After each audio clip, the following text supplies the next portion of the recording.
तो तैयार हो जाइए बाजार के आखिरी 1.5 घंटे के एक्शन के लिए। न सिर्फ आज का आखिरी 1.5 घंटा है बल्कि पूरे हफ्ते का भी, और तैयारी करनी है अगले हफ्ते की। हम हैं कमजोर, डाउ फ्यूचर से मजबूत। तो डाउ फ्यूचर्स नीचे आएगा या हम बढ़ेंगे? अहम लेवल को होल्ड करेंगे या फिसलेंगे? लेंगे सारे सवालों के जवाब। तैयार है फाइनल ट्रेड। स्वागत है आपका। नमस्कार, मैं हूं अनिल सिंघवी।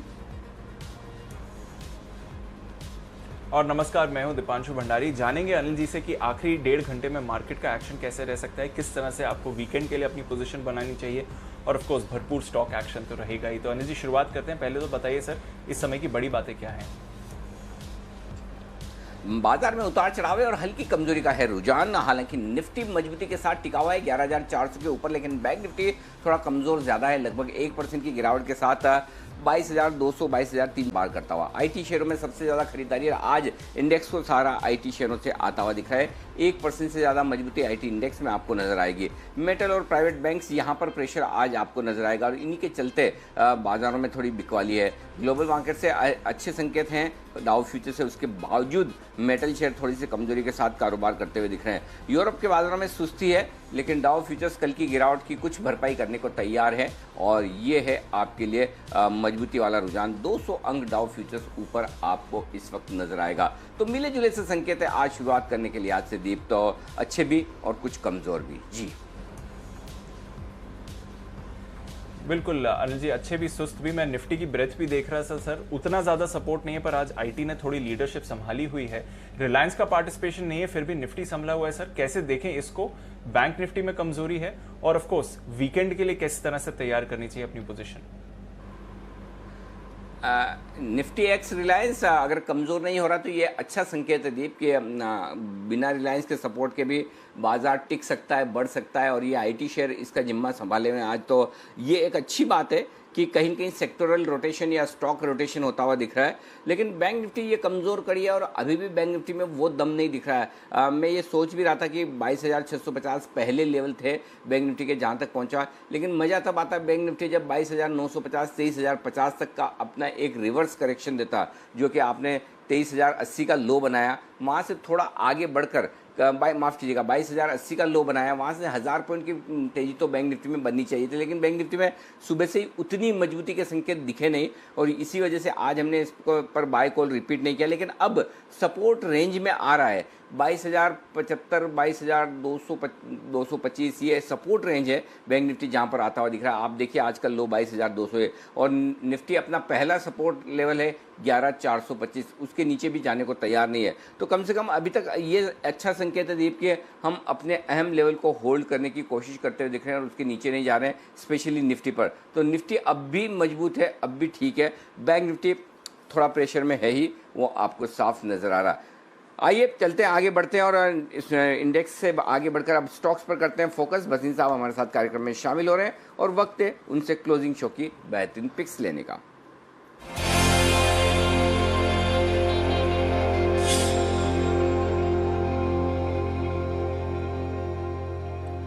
स्वागत है भसीन साहब आपका। सबसे पहले तो आपके कॉल्स के अपडेट। सुबह आपने एक कॉल बाय, एक सेल, पीएल और सेल बेचने की राय दी थी, और पीएल खरीदारी की राय दी थी। और कोई आप अगर जो भी अपडेट देना चाहें सर। तो सर पीएल जो 28-30 का भाव था वो 58 रुपए मार गया। इंट्राडे ट्रेडर बुक कर सकता है। 1375 का टारगेट अभी भी कायम है, और सेल अभी भी हम शॉर्ट हैं। 39-40 का स्टॉप लॉस है। मेटल्स पे वीकनेस है। इसके अलावा अनिल जी, कल मैंने आपको अशोक लीलैंड दिया था क्लोजिंग शो पे 66 रुपए पे, वो 69.80 मार के आ गया, तो उसमें प्रॉफिट बुक कीजिए। मेरी 2 कन्विक्शन कॉल्स थी, टेक्नोलॉजी में टीसीएस और इंश्योरेंस में एचडीएफसी लाइफ। इंश्योरेंस में एचडीएफसी लाइफ 578, 80, 85 सबसे 613 कर गया आज, और टीसीएस आपने देखा इज एन आउट परफॉर्मर। और अभी भी मैं सोचता हूँ, और एक आपको डाबर मैंने काफी रिपीटेडली कहा था, आज वो न्यू हाईस पे जा रहा है 508। तो consumption, IT and insurance, these are the 3 place which I am very bullish. और अब आप कहें तो 2 कॉल हैं, दोनों आईटी और इंश्योरेंस से ही रिलेटेड है सर। जी हाँ सर, प्लीज बताएं। तो पहला आज बहुत बड़ा ब्रेकआउट है सर, विप्रो। एक बहुत ही सबसे आई थिंक रीजनेबल स्टॉक है कंपेयर टू एचसीएल टेक। 294 का भाव है, 287 का स्टॉप लॉस रखिए, 320 का target. Wipro is headed for new highs. दूसरा buy sir again ICICI Prudential 438 439 का भाव है, इसमें 433 50 का स्टॉप लॉस रखिए। This is headed to 465, first target 475। Okay, दोनों खरीदारी के हैं सर और कोई बिकवाली का भी? दोनों नहीं सर, दोनों बाय के हैं। मुझे अंडरटोन बहुत स्ट्रांग दिख रहा है और मुझे लगता है क्लोजिंग वापस हाईस पे ही होएगी। वंडरफुल, बहुत ही बढ़िया। तो ये है आपके लिए राय भसीन साहब की तरफ से खरीदारी की। विप्रो खरीदे, विप्रो तो आज का कमाल का स्टॉक हो गया है। विप्रो में आज जबरदस्त बाय कॉल्स आते दिख रहे हैं सुबह से। सुबह किरण जी, उसके बाद हिमांशु, कुणाल जी, राकेश जी, सबको विप्रो पसंद आया है। तो ये एकदम बड़ा जबरदस्त एक्शन वाला स्टॉक होता हुआ दिख रहा है। तो आज यहाँ पर तेजी बेहतरीन बनने की संभावना है। आइए आगे बढ़ते हैं और हमारे एक्सपर्ट्स हमारे साथ कार्यक्रम में शामिल होने से पहले एक बार इवेंट्स पर नजर डाल लेते हैं। कौन सी हैं वो इवेंट्स जिन पर आपको करना है फोकस? मानसी तैयार है हमारे साथ बताने के लिए। मानसी, बताइए इवेंट्स के बारे में। शुक्रिया अनिल जी। आज वायदा बाजार में बीएचईएल के नतीजों पर नजर रहेगी। कैश स्पेस में आईआरसीटीसी, अरविंद स्मार्ट स्पेस, आरवीएनएल, मिश्र धातु निगम, इन तमाम कंपनियों के नंबर्स आने वाले हैं। जुलाई के आईआईपी आंकड़े आज शाम तक आ जाएंगे। वहीं दीपक फर्टिलाइजर राइट्स इश्यू के प्रस्ताव पर एक बोर्ड बैठक हो रही है। रूट मोबाइल का आईपीओ आज बंद होने जा रहा है। साथ ही जी बिजनेस की एक्सक्लूसिव खबर, नायलॉन टायर कार्ड फैब्रिक पर एंटी डंपिंग ड्यूटी सुनवाई जो है वो आज होने जा रही है। शनिवार के दिन कल कैश स्पेस की कुछ चुनिंदा कंपनियां हैं जिसके नंबर्स आएंगे। जीआईसी हाउसिंग, नीलकमल, जेबीएम ऑटो जैसे नंबर्स पर फोकस रहेगा। 13 सितंबर यानी कि रविवार के दिन एनएसई जो है अपने एनएसई नाउ सॉफ्टवेयर को बंद कर देगा। तो इस पर भी एक अपडेट है, इस पर नजर रखें। 14 सितंबर सोमवार के दिन अगस्त रिटेल महंगाई दर के आंकड़े यानी कि सीपीआई के आंकड़े आते हुए दिखेंगे। वहीं डब्ल्यूपीआई के नंबर्स भी अगस्त के इसी दिन आते दिखेंगे। संसद का मानसून सत्र भी सोमवार को शुरू हो रहा है। 14 सितंबर से लेकर 1 अक्टूबर तक ये सत्र जो है चलता रहेगा। नतीजों के लिहाज से मंडे एफएनओ स्पेस में पीवीआर, अपोलो हॉस्पिटल, सेल के नंबर्स आते दिखेंगे। वहीं कैश की कई सारी कंपनियां हैं जैसे गति, फ्यूचर रिटेल, अनंतराज, रेमंड जैसी तमाम कंपनियों के नंबर्स सोमवार के दिन आते दिखेंगे।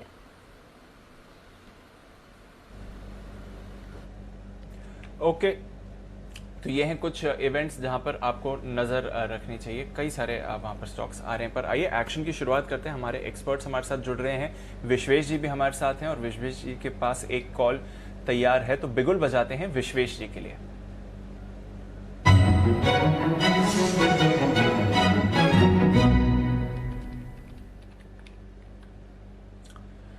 गुड आफ्टरनून विश्वेश जी, शुरुआत करिए, बताइए सर क्या रेकमेंड करेंगे?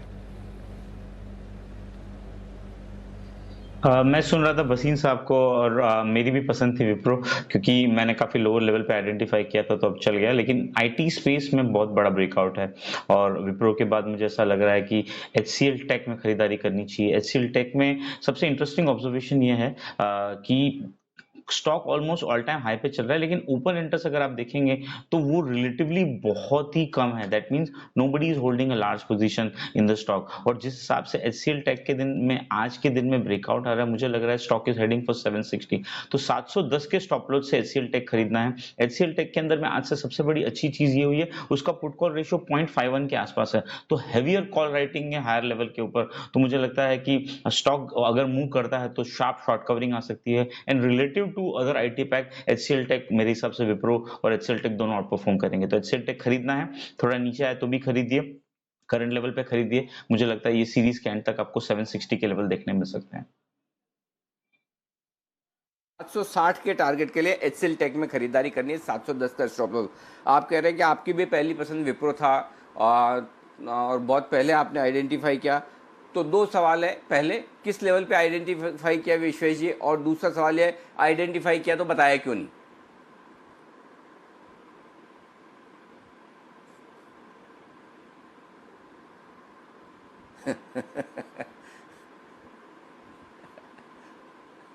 अरे विश्वेश जी ने देखो बोल। हाँ विश्वेश जी, हेलो हेलो, आवाज आ रही है सर? हेलो। हाँ विश्वेश जी, ये बताइए, पहली बात तो ये कि किस लेवल पे आइडेंटिफाई किया तो बताया क्यों नहीं?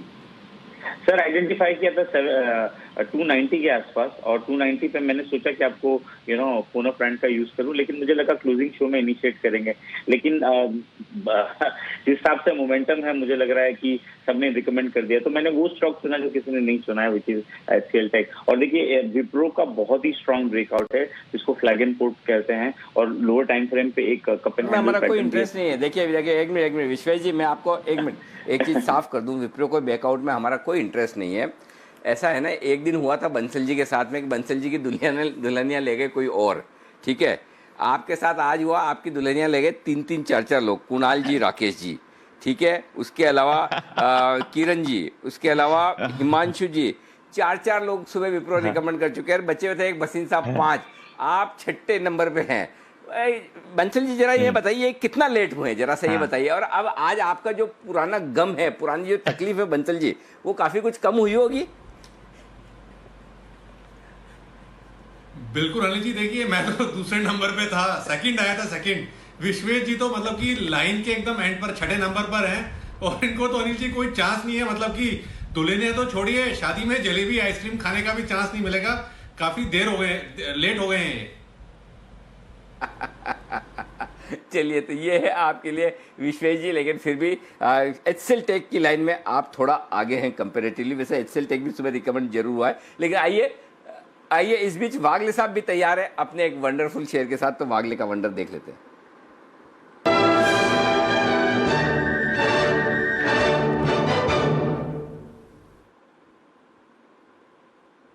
बताएं sir. Good afternoon Anil ji. Take Mahindra मेरे रडार पर अभी आ रहा है, 771 का भाव है। मुझे लगता है यहाँ से चलना चाहिए, बड़ा वाला रेजिस्टेंस इसने ब्रेक किया है।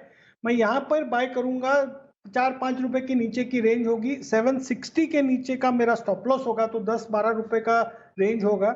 मुझे लगता है ये 810 तक पोजिशनली जा सकता है। अगर आज के दिन की बात करें तो 795 तक के मुझे अपसाइड दिख रहे हैं। ओके, 795, 810, 2 टारगेट के लिए आपको करनी है खरीदारी यहाँ पर टेक महिंद्रा में। तो आईटी शेयरों का ही बोलबाला है भाई, सब लोग आईटी शेयरों में लगे हुए हैं, तो बहुत ये तो मामला बड़ा जबरदस्त होता हुआ दिख रहा है। तो चलिए, बड़ी इंटरेस्टिंग चीज़ है यहाँ पर जो होती हुई नजर आ रही है। ओके, चलिए आइए स्वागत करते हैं हमारे बाकी मेहमानों का भी। और आज के हमारे बर्थडे बॉय आशु मदान साहब कार्यक्रम में शामिल हो चुके हैं। आशु मदान साहब, हमने कोशिश पूरी की कि आपके बर्थडे को गुप्त रखा जाए और जब आप सामने अवतरण करें तभी अनाउंस करें, लेकिन आपको पता है ना कि बंसल जी रह नहीं सकते। बंसल जी ने इतनी बार पहेली बुझाई, इतनी बार टीज किया कि फिर मेरे से निकल ही गया। तो सबसे पहले तो हमारे सारे एक्सपर्ट्स की तरफ से, सारे जी बिजनेस की टीम की तरफ से और जी बिजनेस के सभी दर्शकों की तरफ से स्विंग के सुल्तान आशु मदान को जन्मदिन की बहुत बहुत बधाइयाँ। आशुदीप, बधाइयाँ आपको। Anil ji, thank you so much. It is very overwhelming and सबका, अनिल जी आपका, दीपांशु का, पूरी जी बिजनेस की टीम का, और जो हमारी पैनलिस्ट फैमिली फ्रेंड्स हैं उनका, और जितने व्यूअर्स हैं। अनिल जी, आज एक आपने मेरे को इतनी दुविधा में डाल दिया, आपने बंसल जी ने जैसे बोल के। मेरा मतलब एक सेल्फ डिसिप्लिन है और एक अपना बेंचमार्क का रिकॉर्ड है कि आज तक जितने भी बर्थडे विशेस आई हैं मुझे, चाहे वो फैमिली ग्रुप हो, फ्रेंड्स ग्रुप हो, क्लाइंट्स का ग्रुप हो, या एम्प्लॉयज़ का, कलीग्स का, प्रोफेशनल ग्रुप हो, अनिल जी मेरी एक आदत रही है और एक प्रिंसिपल रहा है कि मैं सबको इंडिविजुअली रिप्लाई करता हूं, और आज तक मैंने कभी ब्रेक नहीं किया। मैं वो जो होता है ना, thank you everyone, thanks to all, वो कभी नहीं करता हूं। पर अनिल जी, मतलब आपने जितना आपके जी बिजनेस के थ्रू और ट्विटर फैमिली इतनी बड़ी हो गई है अनिल जी, इतनी ओवरवेलमिंग विशेज़ हैं कि आज मुझे लगता है कि शायद मैं डिसिप्लिन ब्रेक करूंगा, और मेरे ह्यूमनली पॉसिबल नहीं है सबको। तो अनिल जी, मतलब आपके माध्यम से सबको हाथ जोड़ के कहता हूं thank you for the wishes and मतलब बहुत बहुत प्यार मिला है अनिल जी, बहुत थैंक यू सो मच। नहीं, और बिल्कुल आशु सर, देखिए सबसे बड़ी बात, जब हम पहेलियाँ बुझाएं और ये बताएं कि ये कौन है, और तब अगर लोग आपको है ना आइडेंटिफाई करके विशेष करने लगे, तो ये बताता है कि लोग कितना दिल के करीब आपको रखते हैं, जानते पहचानते हैं। हाँ, ये अलग बात है कि डरते बहुत ज़्यादा हैं आपसे, वो उसमें मतलब मैं भी थोड़ा शामिल हूँ, ऐसा नहीं। तो इस बर्थडे पे हम आपको यही विश करना चाहते हैं कि आपकी वजह से हमारे सबके चेहरों पे मुस्कुराहट बनी रहे, कहीं इधर उधर दाएँ बाएँ ना हो। आपके चेहरों पे तो बनी रहती है, आप तो हिलते रहिए, लेकिन आपकी वजह से हमारे भी बनी रहे, यही शुभकामनाएं। तो चलिए आशु सर, अपनी बर्थडे मनाएं आप बहुत अच्छे से, धूमधाम से। बताएं सर, अब आपका मार्केट का आउटलुक और अगर कोई स्प्रेड है तो वो भी बताएं sir. Yes Anil ji market बहुत ही नैरो रेंज के अंदर है और दोनों तरफ का ट्रेड मतलब बहुत डिफिकल्ट हो गया ट्रेड आइडेंटिफाई करना। और दोनों तरफ का अनिल जी डेटा ऐसा है कि रेंज है जो इस वक्त रेंज है 11,200 से 11,600 की, तो इसी रेंज के अंदर अनिल जी वो 100-150 पॉइंट की वॉलेटिलिटी इतनी दिखाता है कि मतलब राइट भी जाते हैं रॉन्ग भी जाते हैं उसके अंदर। तो अनिल जी एक तो पहले छोटा सा अपडेट है आईसीआईसी बैंक पे। अनिल जी आज की जो मस्ती की पाठशाला है ना टोटका, मैं उसमें बिलीव नहीं करता हूँ, वो तो हम बात करेंगे, लेकिन आज पहली बार मैंने बिलीव किया क्योंकि कल मैंने आईसीआईसी बैंक की सेल कॉल दी थी 369 पे कि उसी भाव पे बेचना है 380 के स्टॉप लॉस से। अनिल जी आज जब सुबह उठा तो सारे ब्रोकिंग हाउसेस की, फॉरेन ब्रोकरेजेस की बाय रिपोर्ट और मॉर्गन स्टैनली की सारी रिपोर्ट के पॉजिटिव हो गए हैं। तो मुझे लगा कि क्या करूं, तो अनिल जी आज पहली बार लाइव पे टोटका किया और जितने क्लाइंट्स को फोन आया कि आईसीआईसी बैंक ऊपर खुला तो मैंने कहा पहले 2 मिनट का भाव मत देखना आईसीआईसी बैंक का। पर अनिल जी आज वो पहली बार टोटका काम कर गया कि आईसीआईसी बैंक ऊपर खुला ही नहीं और वो मतलब नीचे ही है। लेकिन अनिल जी ट्रेड बहुत बोरिंग है, तो मेरा सबसे ये रहेगा कि ट्रेड से निकल जाएं, चाहे 2 रुपए का प्रॉफिट हो या 1 रुपए का प्रॉफिट हो या नहीं भी हो, क्योंकि जब वो जो कन्विक्शन थी किसी के इतना अगेंस्ट खड़े होके, वैसे अभी भी है अनिल जी, अगर 380 के स्टॉप लॉस से बने रहना तो बने रह सकते हैं, पहली चीज़। दूसरी चीज़ अनिल जी एक निफ्टी का स्प्रेड है, निफ्टी मुझे लगता है इस रेंज में है, लेकिन अनिल जी कहीं ना कहीं जैसे अभी आपने डरने की बात की तो निफ्टी भी डरा हुआ है, तो तेजी बनने की कोशिश भी करते हैं तो थोड़ा सा डरा बिहेव करता है। तो मुझे लगता है अनिल जी स्टॉक्स तो लॉन्ग है, उसके अगेंस्ट एक और हेज बनाना चाहिए निफ्टी का वीकली वाला। 11,500 की एक पुट लेनी चाहिए और 11,300 की 2 पुट बेचनी चाहिए। अनिल जी इस स्प्रेड में जो कॉस्ट है वो 25 रुपये है। 11,500 की वीकली एक पुट लेनी है, 11,300 की 2 बेचनी है, इसकी कॉस्ट है 25 रुपये। अनिल जी 25 रुपये में अगले 4 दिन आप 11,100 तक सेफ हैं और ऊपर का कोई रिस्क नहीं है, कोई ऊंच नीच होती है या अगर आपका हेज होता है 100-200 पॉइंट की, फिर वॉलेटिलिटी में मार्केट नीचे आता है तो पिछले 2 हफ्ते की तरह जो 50, 60, 70 रुपए का प्रॉफिट होता है इसमें भी मिल जाएगा और ये जो 25 रुपए अनिल जी बड़े आराम से रिकवर हो जाएंगे। पहली चीज़ अनिल जी एक स्टॉक में भी स्प्रेड है और वो स्प्रेड 2 तरह का है। उसका स्टॉक है अनिल जी ऑरो फार्मा।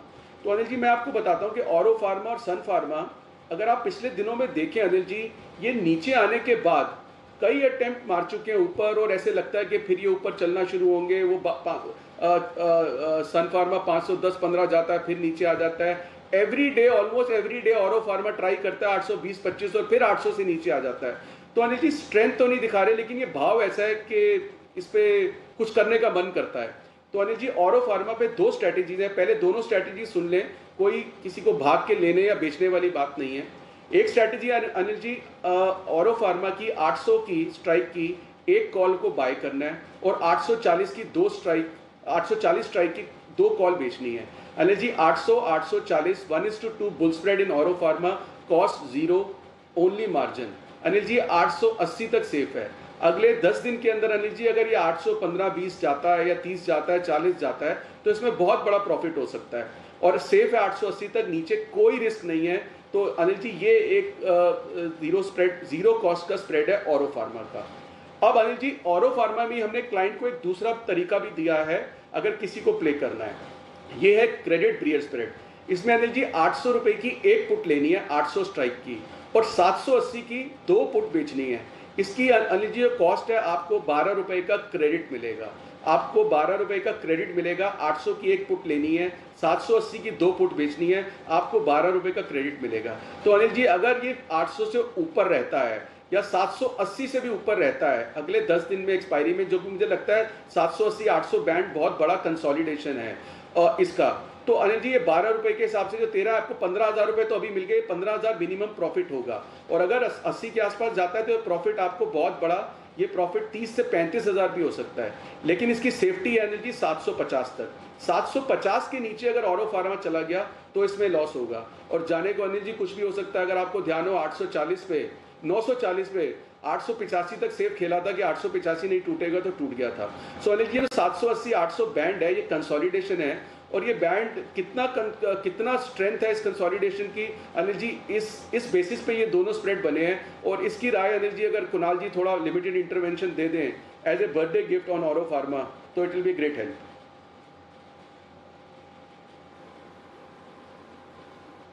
अब ओरो फार्मा दूसरी स्ट्रेटेजी तो मैं समझ गया, जो 800 रुपये का एक पुट लेना है, 780 के 2 पुट बेचने हैं, 12 रुपये की क्रेडिट आ जाएगी, ठीक है ना, और 750 तक आप सेफ है, करेक्ट आशु जी? और पहली वाली एक बार फिर से दोहरा दीजिए, वो एक बार 800 रुपये का कॉल एक खरीदना है आपको, करेक्ट? ये हो गया आपका खरीद लिया, और सामने 840 के 2 कॉल बेचने, 840 के ये कॉल 2 कॉस्ट बराबर है। इसमें क्या कॉस्ट आ रही है सर? जीरो अनिल जी, कोई पैसा नहीं लग रहा, 1-8 रुपए क्रेडिट ही आएगा। ओके ठीक है। पर तो ये मतलब ये जीरो कॉस्ट वाली जो स्ट्रेटेजी बता रहे हैं आप, एक औरोबिंदो फार्मा की, और एक स्ट्रेटेजी बता रहे हैं जिसमें 12 रुपये की क्रेडिट आ रही है, क्या इसी को हम बर्थडे गिफ्ट समझ लें और संतोष कर लें, या कोई वाकई में ढंग की इससे बढ़िया वाली चीज़ मिलेगी जिसको देखते ही सुनते ही हमें तबीयत खुश हो जाएगी, हाँ आज आशु जी का बर्थडे तो वाकई में कुछ अच्छा लग रहा है ऐसा? अनिल जी एक्चुअली प्रॉब्लम क्या है कि वो जो धन वाली चीज है ना, मार्केट में दिख ही नहीं रही है, मार्केट बहुत ज्यादा बोरिंग है। आप एक चीज बताइए, मैं 5-7 स्टॉक्स में सुबह क्लाइंट्स के ट्रेड कर चुका हूँ अनिल जी, ना 1 रुपए नीचे जा रहे हैं ना 1 रुपए ऊपर जा रहे हैं। तो इस तरह के मार्केट में अनिल जी, ये 9/11 थोड़ा इनफेमस डे भी है, तो इस तरह में धन की जगह कुछ उल्टा ना हो जाए तो सेफ चलना बेटर है अनिल जी। परफेक्ट। तो ये है आपके लिए राय इस वक्त औरोबिंदो फार्मा पर आशु मदान साहब की तरफ से। और निफ्टी का स्प्रेड तो बता ही दिया, 11,500 का पुट लीजिए, 11,300 के 2 बेच दीजिए, ये है आपके लिए। ओके परफेक्ट है। इस वक्त आइए कुछ और स्टॉक्स है जिन पर फोकस करते हैं और राय लेते हैं। किरण जी हमारे साथ जुड़ चुके हैं, विश्वेश जी हैं, कुणाल जी, राकेश जी भी हैं ही, लेकिन स्टॉक्स जो आज कमज़ोर बाजार में भी अच्छी मजबूती के साथ कारोबार कर रहा है वो है कोफोर्ज, यानी कि भारत फोर्ज। और स्टॉक देखिए क्या ज़बरदस्त तेज़ी के साथ ट्रेड करता हुआ दिख रहा है, 9% ऊपर है। किरण जी चार्ट देखिए, भारत फोर्ज आपके पुणे की company. Anil ji Coforge NIT take है शायद। ओ सॉरी, भारत फोर्ज नहीं, अच्छा हाँ सॉरी NIT टेक, मेरे Bharat forge, Coforge Bharat forge गलती से ध्यान ना दे गया, लेकिन है पुणे की नहीं, लेकिन बता दो प्लीज़। नहीं बताता हूँ अनिल जी। चार्ट पैटर्न बहुत ही शानदार है। आज सवेरे मैं सुन रहा था, वागले जी ने एकदम 2000 के आसपास रिकमेंडेशन दिया था, अभी 2100 के लेवल पे ट्रेड कर रहा है। अब ये एंड ऑफ डे पे बिल्कुल एक बहुत बेहतरीन ब्रेकआउट है, रिकॉर्ड वॉल्यूम्स है। और अगर OI भी देखते हैं अनिल जी, तो लगभग 81% चेंज इन OI देखने को मिल रहा है। तो मेरा मानना है कि बहुत ही शानदार है, ये रखने जैसा स्टॉक है। आपका स्टॉप लॉस थोड़ा सा दूर रहेगा, 2040 का के नीचे रहेगा। और टारगेट्स के लिए मैं मानता हूं कि अगर 1 से 2 दिन और रुकते हैं तो 2200 के लेवल्स आपको देखने को मिल सकते हैं। तो ऊपर में अपसाइड है, हेडरूम है, तो मेरा मानना है कि ट्रेलिंग स्टॉप लॉस का इस्तेमाल करना चाहिए इस काउंटर पे। ओके, ट्रेडिंग स्टॉप लॉस का इस्तेमाल करिए। और वागले साहब ने जो आपको सुबह खरीदारी की राय दी थी स्टॉक पर, वहां पर तो आपको टारगेट आते हुए भी दिख के आए, तो टारगेट हिट हो गया वागले साहब का। पर जैसे कि किरण जी कह रहे हैं, आगे और भी तेजी स्टॉक पर आपको दिख सकती है। आइए संदीप के पास चलते हैं, उनके पास उन स्टॉक्स की लिस्ट तैयार है जो मार्केट्स में खुलने के बाद खबरों के दम पर एक्शन में आए हैं। गुड आफ्टरनून संदीप, बताइए। Good afternoon Deepanshu. सबसे पहले रूट मोबाइल जिसका आज आखिरी दिन है, आईपीओ को जबरदस्त रिस्पांस देखने को मिल रहा है। 2 बजे तक अगर आप देखें तो करीब 31 गुना के आसपास ये आईपीओ भर चुका है। इसके अलावा स्पाइसजेट, यहाँ पे एक इंटरेस्टिंग खबर आई कि इस कंपनी ने ग्राहकों के लिए 0 कैंसिलेशन सर्विस शुरू की है। टिकट रद्द करने की यहाँ पे मंजूरी दी जाएगी कंपनी की ओर से, और कैंसिलेशन शुल्क रिफंड का कर सकेंगे दावा। ये ग्राहकों के लिए एक फायदे की खबर कहीं ना कहीं स्पाइसजेट की ओर से आती हुई दिखी, जिस तरह का सिनेरियो फिलहाल है। वेदांता को लेकर अच्छी खबर यह है कि डीलिस्टिंग के लिए फंड जुटाने पर बातचीत जारी है। $60 करोड़ फंड जुटाने पर इनकी बातचीत जारी है। और आप देखिए जैसे खबर आई उसके बाद स्टॉक लो लेवल से रिकवर भी होता हुआ दिखा है। एक स्टॉक जो कि आज नतीजों के चलते फोकस में है वो है अदानी ग्रीन का। घाटे से ही कंपनी मुनाफे में आई है। आय के फ्रंट पे भी देखिए नंबर्स अच्छे हैं, 18% इनकी आय बढ़ी है, और 97 करोड़ का घाटा था, उसके सामने 22 करोड़ के मुनाफे का नंबर आया है, क्योंकि अन्य आय इनकी बढ़कर आई है। 14 करोड़ के मुकाबले 100 करोड़ का नंबर है। मार्जिन फ्लैट रहे हैं, 20 बेसिस पॉइंट के आसपास की यहाँ पे हल्की सी कमी देखने को मिली है। कैडिला, ये स्टॉक भी आज खबरों में है। जाइडस को यूएसएफडी से मंजूरी मिली है। एक इंजेक्शन है इनका इंपॉर्टेंट, जिसके लिए यूएसएफडी से मंजूरी आई, उसका इंपैक्ट स्टॉक पे है। और मैक्स हेल्थ केयर, ये स्टॉक आज जबरदस्त एक्शन में है। ब्लूमबर्ग के हवाले से खबर आई है कि करीब 4.5 करोड़ शेयरों का सौदा इस स्टॉक में हुआ है। 5% के आसपास की इक्विटी ने हाथ बदले हैं, जिस वजह से आप देखिए स्टॉक फोकस में है। अंबर एंटरप्राइजेस, यहाँ पे भी सुबह ब्लॉक डील हुई थी, 36 लाख शेयरों शेयरों का सौदा हुआ 1844.70 पे 11.5% के आसपास इक्विटी बदली। उसके बाद स्टॉक में प्रेशर देखने को मिला था। रिलायंस इंडस्ट्रीज आज भी फोकस में है, फिर से ब्लॉक डील हुई है। करीब 9.25 लाख शेयरों के सौदे होते हुए दिखे हैं। 2250 से लेके 2328 ये रेंज है मोटा मोटी, जिसके बीच में सौदे होते हुए दिखे। ओके, तो कई सारे स्टॉक्स हैं जो एक्शन में आए हैं, पर आइए आपको एक और बेहतरीन कॉल दे देते हैं। अनिल जी की तरफ से कल के 2000 तैयार हैं, बिगुल पे जाते हैं उनके लिए।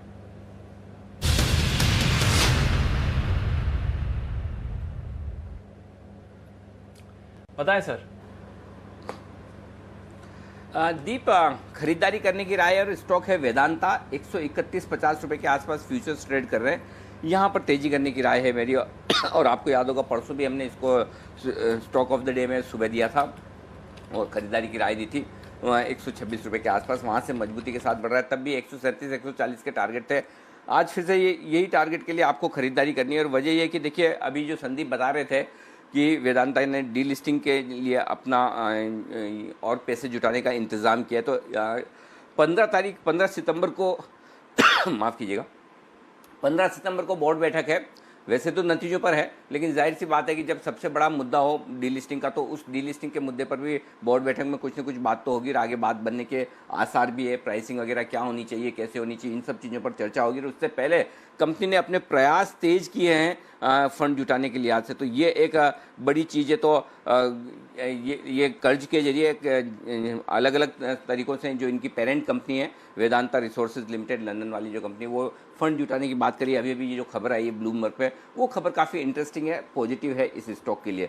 इस लिहाज से मुझे लगता है कि ये एक ऐसा स्टॉक है जहाँ पर खरीदारी की जा सकती है। 127 का स्टॉप लॉस रखिए। दिन के लिए टारगेट 135 137 तक के रखिए और 140 रुपये तक के पोजिशनल टारगेट के लिए वेदांता में खरीदारी करनी है। आपको याद होगा लगभग 90-95 रुपये से जब इसका डीलिस्टिंग का ऑफर प्राइस आया था 87 रुपये 45 पैसे से, तब से हम इस स्टॉक पर बुलिश हैं और तब से हमारा टारगेट 140, 45, 150 रुपये तक का जो था उस तरफ तेज़ी से बढ़ रहा है। तो जैसे जैसे डीलिस्टिंग की तरफ स्टॉक बढ़ेगा मजबूती बनी रहेगी। और अब 15 सितंबर तक इसमें संभावना ये है कि आप देखिए सारे मेटल स्टॉक्स कमज़ोर है, उसके बावजूद अकेला वेदांता मजबूती के साथ आज ट्रेड कर रहा है। तो 15 तारीख तक के लिए यहाँ पर अप ट्रेंड रहना चाहिए, तो उस लिहाज से आपको खरीदारी कर लेनी चाहिए। तो ये एक स्टॉक है वेदांता जो 2000 के तौर पर आप खरीदारी कर सकते हैं। जी दी।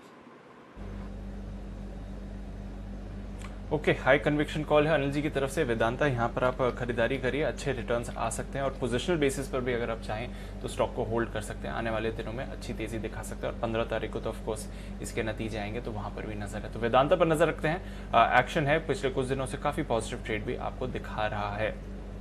इसके अलावा कुछ और स्टॉक्स जो आपको एक्शन में आते हुए दिख रहे हैं, ऊपरी तरफ से जुबिलेंट फूडवर्क्स में थोड़ी मुनाफा वसूली आप जरूर देख रहे हैं, पर कई और स्टॉक्स एक्शन में आए हैं। मन्नापुरम पर नजर रखिए, यहाँ पर एक बढ़िया बढ़त आती हुई दिखी है। आज सुबह मुथूट फाइनेंस भी एक्शन में दिख रहा था। मन्नापुरम 5% ऊपर है। वागले साहब, मन्नापुरम 155 के स्तर पर आया, क्या चल रहा है इस चार्ट में, कोई ट्रेड है?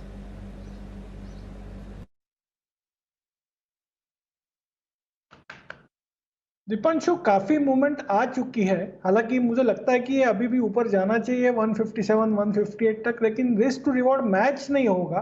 मैं सोचता हूँ छोड़ दे इसको, लेकिन इसका मतलब ये नहीं है कि मेरा व्यू बुलिश नहीं, व्यू बिल्कुल बुलिश है। पोजिशनली मुझे 160 61 तक और 5-6 रुपए लगते हैं, लेकिन वो आज क्या जाएंगे ये कह नहीं सकते। ये थोड़ा सा नीचे आता है 153 153 50, वहां पर मैं ज्यादा कंफर्टेबल रहूंगा 150 के स्टॉप लॉस से, और 1 से 2 दिन के व्यू से 161 162 का टारगेट है।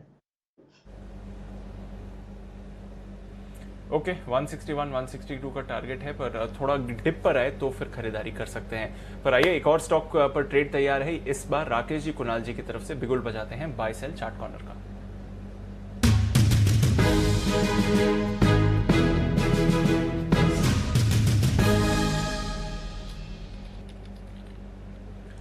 बताएं सर। दिवांशु, कैश स्टॉक है, खरीदारी की राय है हिंदुस्तान जिंक पर, और इसके अंदर भी कुछ हो रहा है। जिस तरीके से स्टॉक जो था एक अच्छी रैली दिखाने के बाद स्टॉक ने एक बड़ी करेक्शन दिखाई थी, और आज एक क्लियर संकेत है वो करेक्शन खत्म हो चुकी है और एक बड़ी लंबी व्हाइट कैंडल बन रही है, एक पॉजिटिव क्रॉसओवर है। तो हिंदुस्तान जिंक को खरीदे। ओवर टू कुणाल जी। देखिए अनिल जी, अभी अभी अनिल जी ने वेदांता पर खरीदारी की राय दी और उसी से प्रेरित होकर मैं और राकेश जी हिंदुस्तान जिंक पर खरीदारी की राय दे रहे हैं। यहाँ पर एक बड़ा ब्रेकआउट चार्ट पर आता हुआ नजर आ रहा है, बहुत ही क्लियर मोमेंटम बना है, 230 के ऊपर ब्रेकआउट हुआ है। और जिस तरह का यहाँ स्ट्रक्चर है, इस स्टॉक का अगर वीकली चार्ट देखा जाए तो निचले स्तरों से जो शानदार रिकवरी इस वीक हुई है, इस स्टॉक में आपको बड़ी तेजी देखने को मिलेगी। तो इन स्तरों पर बाय करके चलें, एक मामूली सा स्टॉप लॉस रख लें, 228 पर स्टॉप लॉस रखना है। पहला टारगेट 250 रुपए का 250 और दूसरा टारगेट 265 रुपए का होगा। तो 265 के बड़े एग्रेसिव टारगेट के लिए हिंदुस्तान जिंक में हमारा खरीदारी करें। बंसल जी, एक वो आपने जो बोला कि इसमें एक बहुत बड़ी वाइट कैंडल बनी है। देखो, रेड तो हमें समझ में आता है, बिना चार्ट्स की नॉलेज के भी हम समझते हैं रेड कैंडल का मतलब तो मामला ठीक नहीं, कुछ तो खराब है, लाल बनी है। हरी कैंडल भी हमें समझ में आती है कि हरी बनी है, इसका मतलब कुछ ना कुछ अच्छा ही हुआ है लाइफ में। हरी कैंडल मतलब तेजी। ये वाइट का तो आज तक कभी हमें समझ में नहीं आया, पहली बार ऐसा वाइट कैंडल भी सुना। वाइट भी होती है? ये देखिए अनिल जी, जो थोड़े पुराने लोग हैं, मतलब कि जो 50s के आसपास पहुंचने वाले हैं, वो तो Anil ji black and white जमाने के हैं, तो वो तो व्हाइट एंड ब्लैक कैंडल देखते हैं। तो अनिल जी वो व्हाइट एंड ब्लैक कैंडल देखते हैं, और जो नए जमाने के लोग हैं वो कलरफुल कैंडल देखते हैं, रेड और ग्रीन या रेड और ब्लू। तो व्हाइट और ब्लू अनिल जी एक ही है, व्हाइट ब्लू ग्रीन सब एक ही है। तो मैं ब्लैक एंड व्हाइट चार्ट देखता हूं, तो जो देख रहा था वो बोला अनिल जी। अच्छा, ब्लैक एंड व्हाइट, अच्छा चार्ट्स भी ऐसे होते हैं, ब्लैक एंड व्हाइट और कलरफुल। वाह क्या बात है, गजब। चलिए, तो कुणाल जी और राकेश जी के चार्ट में वाइट कैंडल बनी है, जिससे आप नए ज़माने के हैं तो ब्लू समझे और पुराने ज़माने के हैं तो वाइट समझें। हमें तो कुछ समझ में आया नहीं है वैसे कैंडल के मामले में, लेकिन ठीक है, जो आप कह रहे हैं वो समझ में आ गया कि हिंदुस्तान जिंक खरीदना है 208 के स्टॉप लॉस के साथ, 250 और 265 के टारगेट के लिए। थोड़ी देर में हमारे साथ नितिन जी भी जुड़ेंगे निफ्टी पर निशाना लगाने के लिए, और थोड़ी देर में मैं बस एक सवाल के बाद मैं भी तैयार हो रहा हूँ अपनी स्ट्रेटजी के लिए। लेकिन तब तक हाँ, वो कोफोर्ज वाला जो मामला था ना, वो अभी ध्यान आया। वागले साहब का सुबह तगड़ा कॉल था कोफोर्ज पर, जो वागले साहब ने खरीदारी करने की राय दी थी NIT टेक यानी कि कोफोर्ज। आइए स्टॉक्स जो और एक्शन में उस पर फोकस कर लिया जाए। एक स्टॉक और है जो आज कमज़ोर है, जरा विश्वेश जी इसके चार्ट्स देखिए, और वो है PVR। सुबह ढेर सारे शॉर्ट कॉल इस पर भी आए, 3-3.5% ये कमज़ोर है, 19% ओपन इंटरेस्ट बढ़ा हुआ है। क्या करना चाहिए? देखिए अनिल जी, एक बहुत ही इंपॉर्टेंट लेवल है 1240, और अगर वो टूटता है तो स्टॉक में फिर ब्रेकडाउन हो सकता है। लेकिन मुझे ऐसा लगता है कि ये जो स्तर है 1200 के पुट में 1.6 लाख शेयर्स है, और कहीं ना कहीं लार्जर टाइम फ्रेम पे स्टॉक में एक ब्रेकडाउन दिख रहा है, तो यहाँ से 1200 तक का मूव हो सकता है। मेरे हिसाब से लास्ट वीक में भी काफी सारे शॉर्ट अटेम्प्ट हुए थे, लेकिन उसके बाद में गिरा नहीं था। लेकिन अभी कंफर्म आज के दिन में अगर एक चीज शॉर्ट करनी है तो मेरे हिसाब से PVR कर सकते हो। आज का हाई स्टॉप लॉस रखना चाहिए, 1200 का टारगेट रखना चाहिए। ओके, PVR यहाँ पर आप गिरावट और आते हुए देख सकते हैं 1200 के लेवल तक। 2:30 बज गए हैं, समय है अनिल जी की स्ट्रैटेजी का, बिल्कुल बचाते हैं।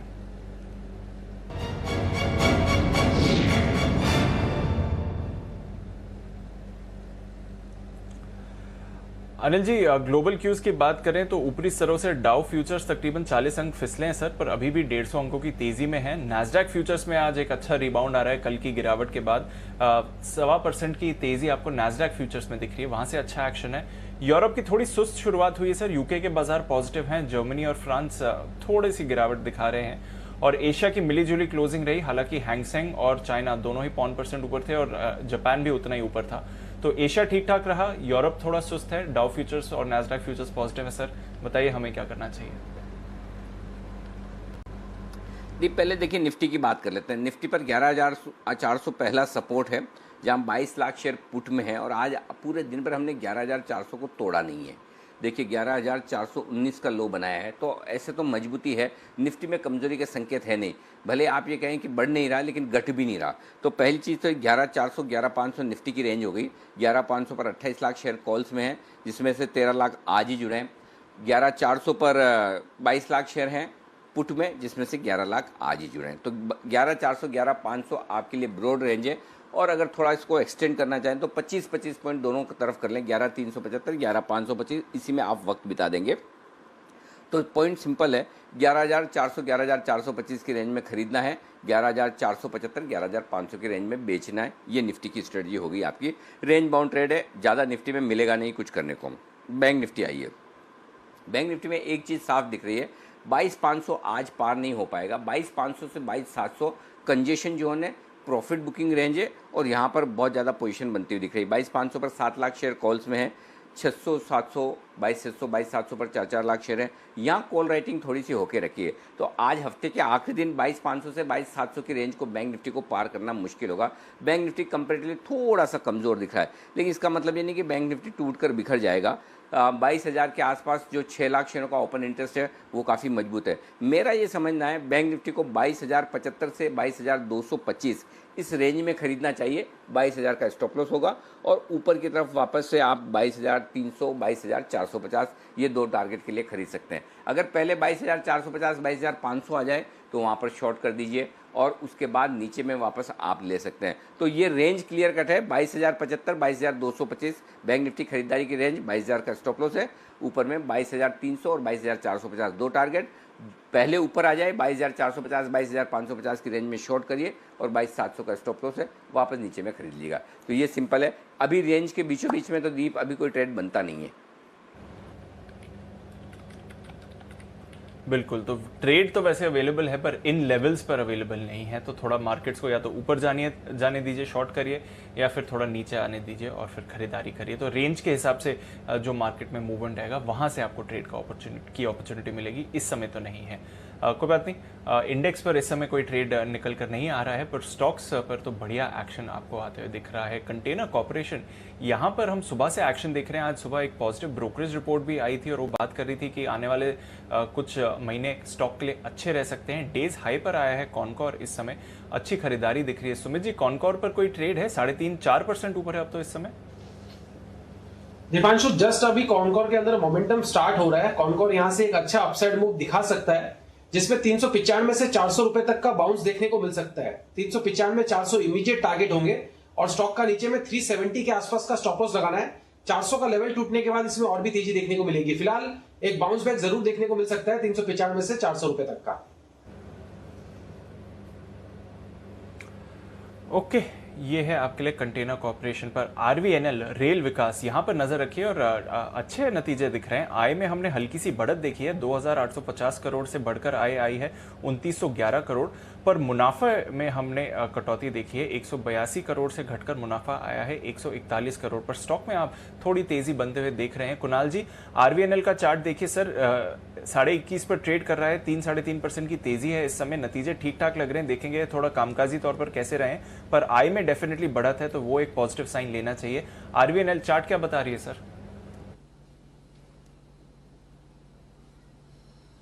देखिए, एक ब्रेकआउट आते हुए दीपांशु नजर आ रहा है, लेकिन सामने ही बिल्कुल एक रेजिस्टेंस है और ये रेजिस्टेंस 22 रुपए 15 पैसे के आसपास है। तो मुझे लगता है कि देखिए, क्योंकि एक बड़ा मूव ऑलरेडी आ चुका है, 22-15 के ऊपर ब्रेकआउट होगा तब इस पे खरीदारी की सोचेंगे, लेकिन फिलहाल एक बार के लिए रुक जाना चाहिए। जिनके पास पोजीशन है उन्हें भी अगर मान लीजिए उछाल थोड़ा बढ़े तो वहां निकलने का प्रयास करना चाहिए। मुझे नहीं लगता कि बहुत सस्टेनेबल कोई मूव देखने को मिलेगा, लेकिन अगर ये स्टॉक 22-15 के ऊपर टिक गया तब जरूर इसमें बाई की राय रहेगी। ओके, 22-15 के ऊपर अब आप देखें तो वहां पर खरीदारी की राय रहेगी, बट डेफिनेटली नतीजों के दम पर आप स्टॉक पर एक्शन देख रहे हैं। आरवीएनएल से एक मार्केट हैवीवेट पर आते हैं। किरण जी, एचयूएल के चार्ट पर नजर रखिए। कुछ कंजम्पशन स्टॉक्स में एक्शन आज आ रहा है सुबह से और एचयूएल एक फ्रेश अटेम्प्ट लगा रहा है इस समय, 1.5% ऊपर है। अभी थोड़ी देर पहले खरीदारी आई है। एचयूएल पर कोई ट्रेड बन रहा है सर? बिल्कुल दीप, डाबर में बहुत अच्छी मूव आई थी और उसके चलते मुझे लगता है कि कंजम्पशन थीम में अभी हिंदुस्तान यूनिलीवर में भी एक अच्छी मूव देखने को मिल रही है। मेरा मानना है कि जिनके पास लॉन्ग पोजीशंस है उनके लिए 2150 का मेरा स्टॉप लॉस रहेगा। पोजिशनल व्यू लेना चाहिए। मुझे लगता है कि ये स्टॉक 2200 के आसपास के टारगेट्स हासिल होता नजर आ जाना चाहिए। 2200 क्रॉस करेगा तो एक नए दायरे में चला जाएगा। तो अभी के लिए 2200 का टारगेट मान के चलिए और उसके बाद वापस एक बार रिव्यू ले लेंगे। ओके, तो 2200 के टारगेट्स के लिए एचयूएल पर आप नजर रख सकते हैं। डेज हाई पर है एचयूएल डाबर जिसकी किरण जी बात कर रहे हैं वो भी डेज हाई पर है, 2.5% की तेजी आपको वहां पर भी आती हुई दिख रही है। कॉनकॉर अब 4% ऊपर है, वहां पर फ्रेश खरीदारी आ रही है। तो कुछ स्टॉक्स है जहां पर अब रोटेशन आते हुए दिख रहा है। खरीदारी के संकेत टीवीएस मोटर्स में भी आते हुए दिखे हैं, इस स्टॉक पर भी नजर रखिए। थोड़ी देर पहले इस पर एक उछाल आया है। विश्वेश जी, टीवीएस मोटर्स के चार्ट कुछ इंटरेस्टिंग चल रहा है, 442 के लेवल्स पर है इस समय।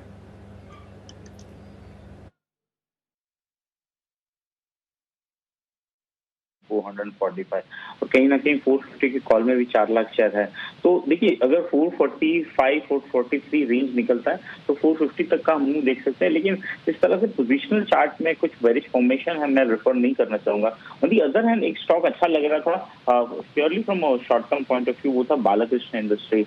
मुझे लगता है आज के दिन में after couple of week of pause हम एक मूव देख रहे हैं। तो मुझे लगता है मोमेंटम अगर ऑटो एंसिलरी टायर स्टॉक पर रहेगा तो Balakrishna industry can do better over TVS motor. तो मेरे हिसाब से टीवीएस को अवॉइड करके बालाकृष्ण इंडस्ट्री मोमेंटम के पॉइंट ऑफ व्यू से ज्यादा बेटर रहेगा।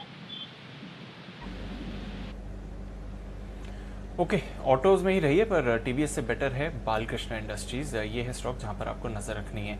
आइए कुछ और स्टॉक्स पर नजर रखते हैं। स्टील अथॉरिटी ऑफ इंडिया निचले स्तरों से हम देख रहे हैं मेटल्स में रिकवरी आ रही है, सेल पर भी थोड़ी सी अभी खरीदारी आई है। इसके नतीजे आने वाले हैं मंडे को, देख लेते हैं किस तरह का अनुमान लगा रहा है बाजार। संदीप ग्रोवर हमारे साथ तैयार है। संदीप, अगले हफ्ते आएंगे नतीजे, क्या है अनुमान बाजार का? बिल्कुल दीपांशु, फाइनली नंबर्स आने वाले हैं। एक बार हो चुका है कि इनकी जो बोर्ड बैठक है वो टल चुकी है। नंबर्स अच्छे नहीं आएंगे जैसा एक्सपेक्टेड है, क्योंकि ये लॉकडाउन वाला क्वार्टर था तो ज्यादातर कंपनी नंबर्स खराब पोस्ट कर रही है, और ऐसा ही कहीं ना कहीं सेल के केस में भी होगा। आपको ये कंपनी मुनाफे से घाटे में आती हुई दिखेगी, ना केवल नेट लेवल पे बल्कि कामकाजी फ्रंट पे भी, क्योंकि आए आप देखिए इस क्वार्टर में 36% गिरेगी, 9,450 करोड़ रुपए के आसपास के नंबर्स आएंगे। और कामकाजी फ्रंट पे जैसे मैंने कहा 1582 करोड़ का जो मुनाफा था वो इस बार 190 करोड़ रुपए के घाटे में तब्दील हो सकता है। और मार्जिन जाहिर सी बात है 11.5% जो नेगेटिव 2% हो जाएंगे। और मुनाफे के फ्रंट पे आप देखें जो 69 करोड़ रुपए का मुनाफा था वो 1376 करोड़ रुपए के घाटे में इस बार तब्दील होता हुआ दिखेगा। EBITDA पर टन नेगेटिव हो सकता है। और वॉल्यूम्स आप देखें 41% के आसपास का ड्रॉप इस बार आएगा, जिस वजह से ओवरऑल नंबर्स आप देखें टॉप लाइन से खराब होते हुए दिखेंगे। फिक्स कॉस्ट में आप अगर कर्मचारी खर्च देखेंगे वो बढ़ने की वजह से जो मुनाफा है उसके ऊपर इस बार इंपैक्ट काफी ज्यादा देखने को मिलेगा। तो नेट देखा जाए एक्सपेक्टेशन यही है कि नंबर्स इस बार बहुत कमजोर देखने को मिलेंगे। लेकिन इंपॉर्टेंट क्या है, कमेंट्री मैनेजमेंट की ओर से क्या कमेंट्री आती है, क्योंकि डेट बहुत ज्यादा है। कर्ज को लेके मैनेजमेंट की जो क्या कमेंट्री आती है, कितना कर्ज इस वित्त वर्ष में ये कम करेंगे, और उसके साथ साथ कीमतों पर मैनेजमेंट की कमेंट्री, क्योंकि आप देखें ऑलरेडी अच्छे खासे प्राइस हाइक्स स्टील के केस में हो चुके हैं। एक्सपेक्टेशन यही है कि एक बार फिर से अक्टूबर से जो कीमतें हैं उसमें अच्छा खासा इजाफा हो सकता है। तो प्राइसिंग को लेके क्या आउटलुक मैनेजमेंट पेंट करता है और कर्ज किस तरह से कम करते हैं, ये दो अहम चीजें जिसके ऊपर नंबर्स में खास तौर पर फोकस रहेगा जब नंबर्स आएंगे, उसके बाद जब मैनेजमेंट की कमेंट्री आएगी। बिल्कुल, तो नजर रखते हैं स्टील अथॉरिटी सेल पर। इस स्टॉक पर आप एक्शन आते हुए देख सकते हैं। सुमित जी, चार्ट्स में तो कुछ वैसे मूवमेंट नहीं हुआ है, बट निचले स्तरों से मेटल्स में रिकवरी आई है, सेल ने भी थोड़ा भाग लिया है। कोई ट्रेड है यहाँ पर या रेंज बाउंड एक्शन देख रहे हैं? मेरे को लगता है थोड़ा सा एक बार वेट एंड वॉच टाइप इसके अंदर रहेगा, ऑब्जर्व करना पड़ेगा एक बार स्टॉक के अंदर। नीचे में अगर सपोर्ट्स टूटते हैं 37-50 के आसपास, तब तो स्टॉक के अंदर गिरावट बढ़ता हुआ देखने को मिलेगा। एट द सेम टाइम ऊपर में तेजी भी 39-50-40 के बाद ही देखने को मिलेगी। जब तक ये लेवल्स ऊपर में नहीं टूटते तब तक लॉन्ग पोजीशंस एक बार नहीं इनिशिएट करना है। तो एक बार वेट एंड वॉच करें, नेक्स्ट वीक में इसके अंदर देखेंगे अच्छा ट्रेड कोई बनता है तो। अगले हफ्ते याद रखिएगा सुमित जी, फिर वो वापस से दीप को याद नहीं दिलाना पड़े। आप नोट करके रख लीजिए, अलर्ट लगा लीजिए, और जैसा भी आपको ठीक लगे, जिस तरह से आपको याद रह जाए वैसा कर लीजिए। तो बस बता दीजिएगा जब भी मुंह आए सेल में। तब तक नितिन जी से कर लेते हैं बातचीत। नितिन जी हमारे साथ तैयार है, निफ्टी पर निशाना लगाए। जी सुमित जी कुछ कह रहे हैं। जी सुमित जी। बिल्कुल अनिल जी, एकदम 100% रडार पे रखूंगा, वॉच भी रखूंगा, और जैसे ही कुछ अपडेट आएगा तो नेक्स्ट वीक पक्का लेंगे। हाँ, काम बांटने से ना हल्का हो जाता है। काम और दुख दोनों ही बांटने से हल्के होते हैं, और सुख बांटने से बढ़ता है। तो इसलिए अपने देखो मुस्कुराहट, सुख, हंसी खुशी हम आपस में बांटते सबका बढ़ता है, और काम और दुख मैंने आपको बांट दिया तो कम हो गया मेरा। तो बस इसी फॉर्मूले पे लाइफ चलती रहे तो आराम से निकल जाएंगे। चलिए नितिन जी तैयार है निशाना लगाने के लिए निफ्टी पर।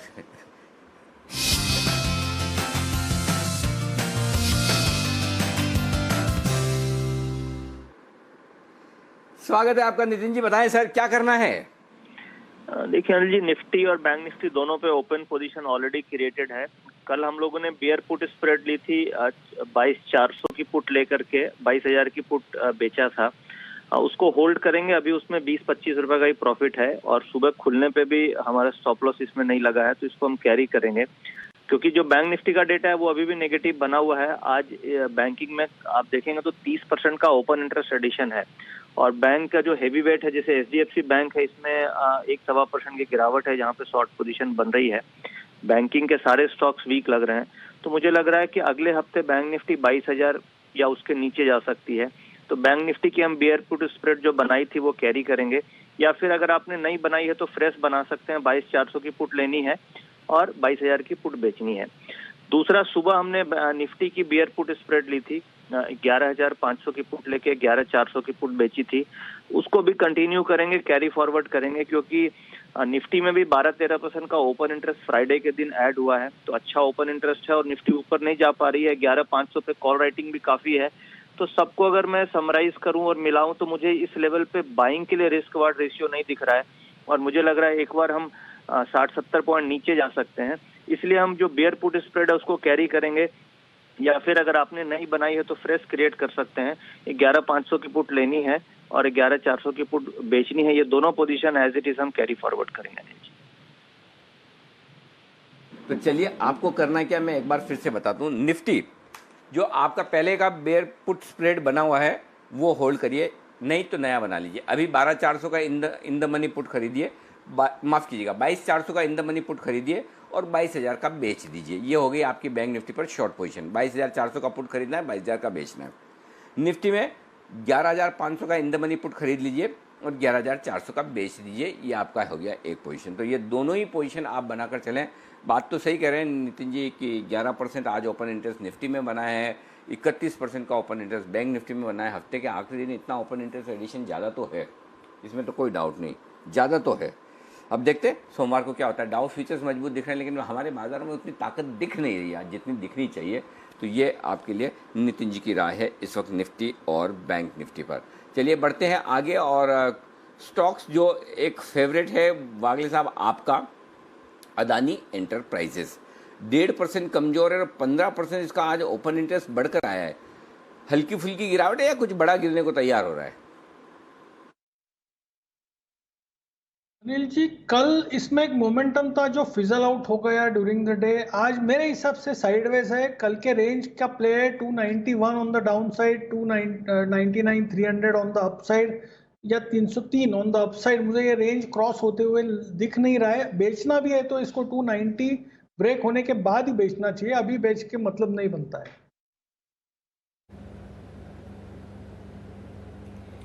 ओके, ये है आपके लिए अदानी एंटरप्राइजेस पर कॉल। नजर रखिए इस स्टॉक पर एक और ट्रेड कॉल आपके लिए तैयार है और उस स्टॉक में अभी स्पाइक आया है, डेज हाई पर ट्रेड कर रहा है। तो बिगुल बजाते हैं विश्वेश जी के लिए।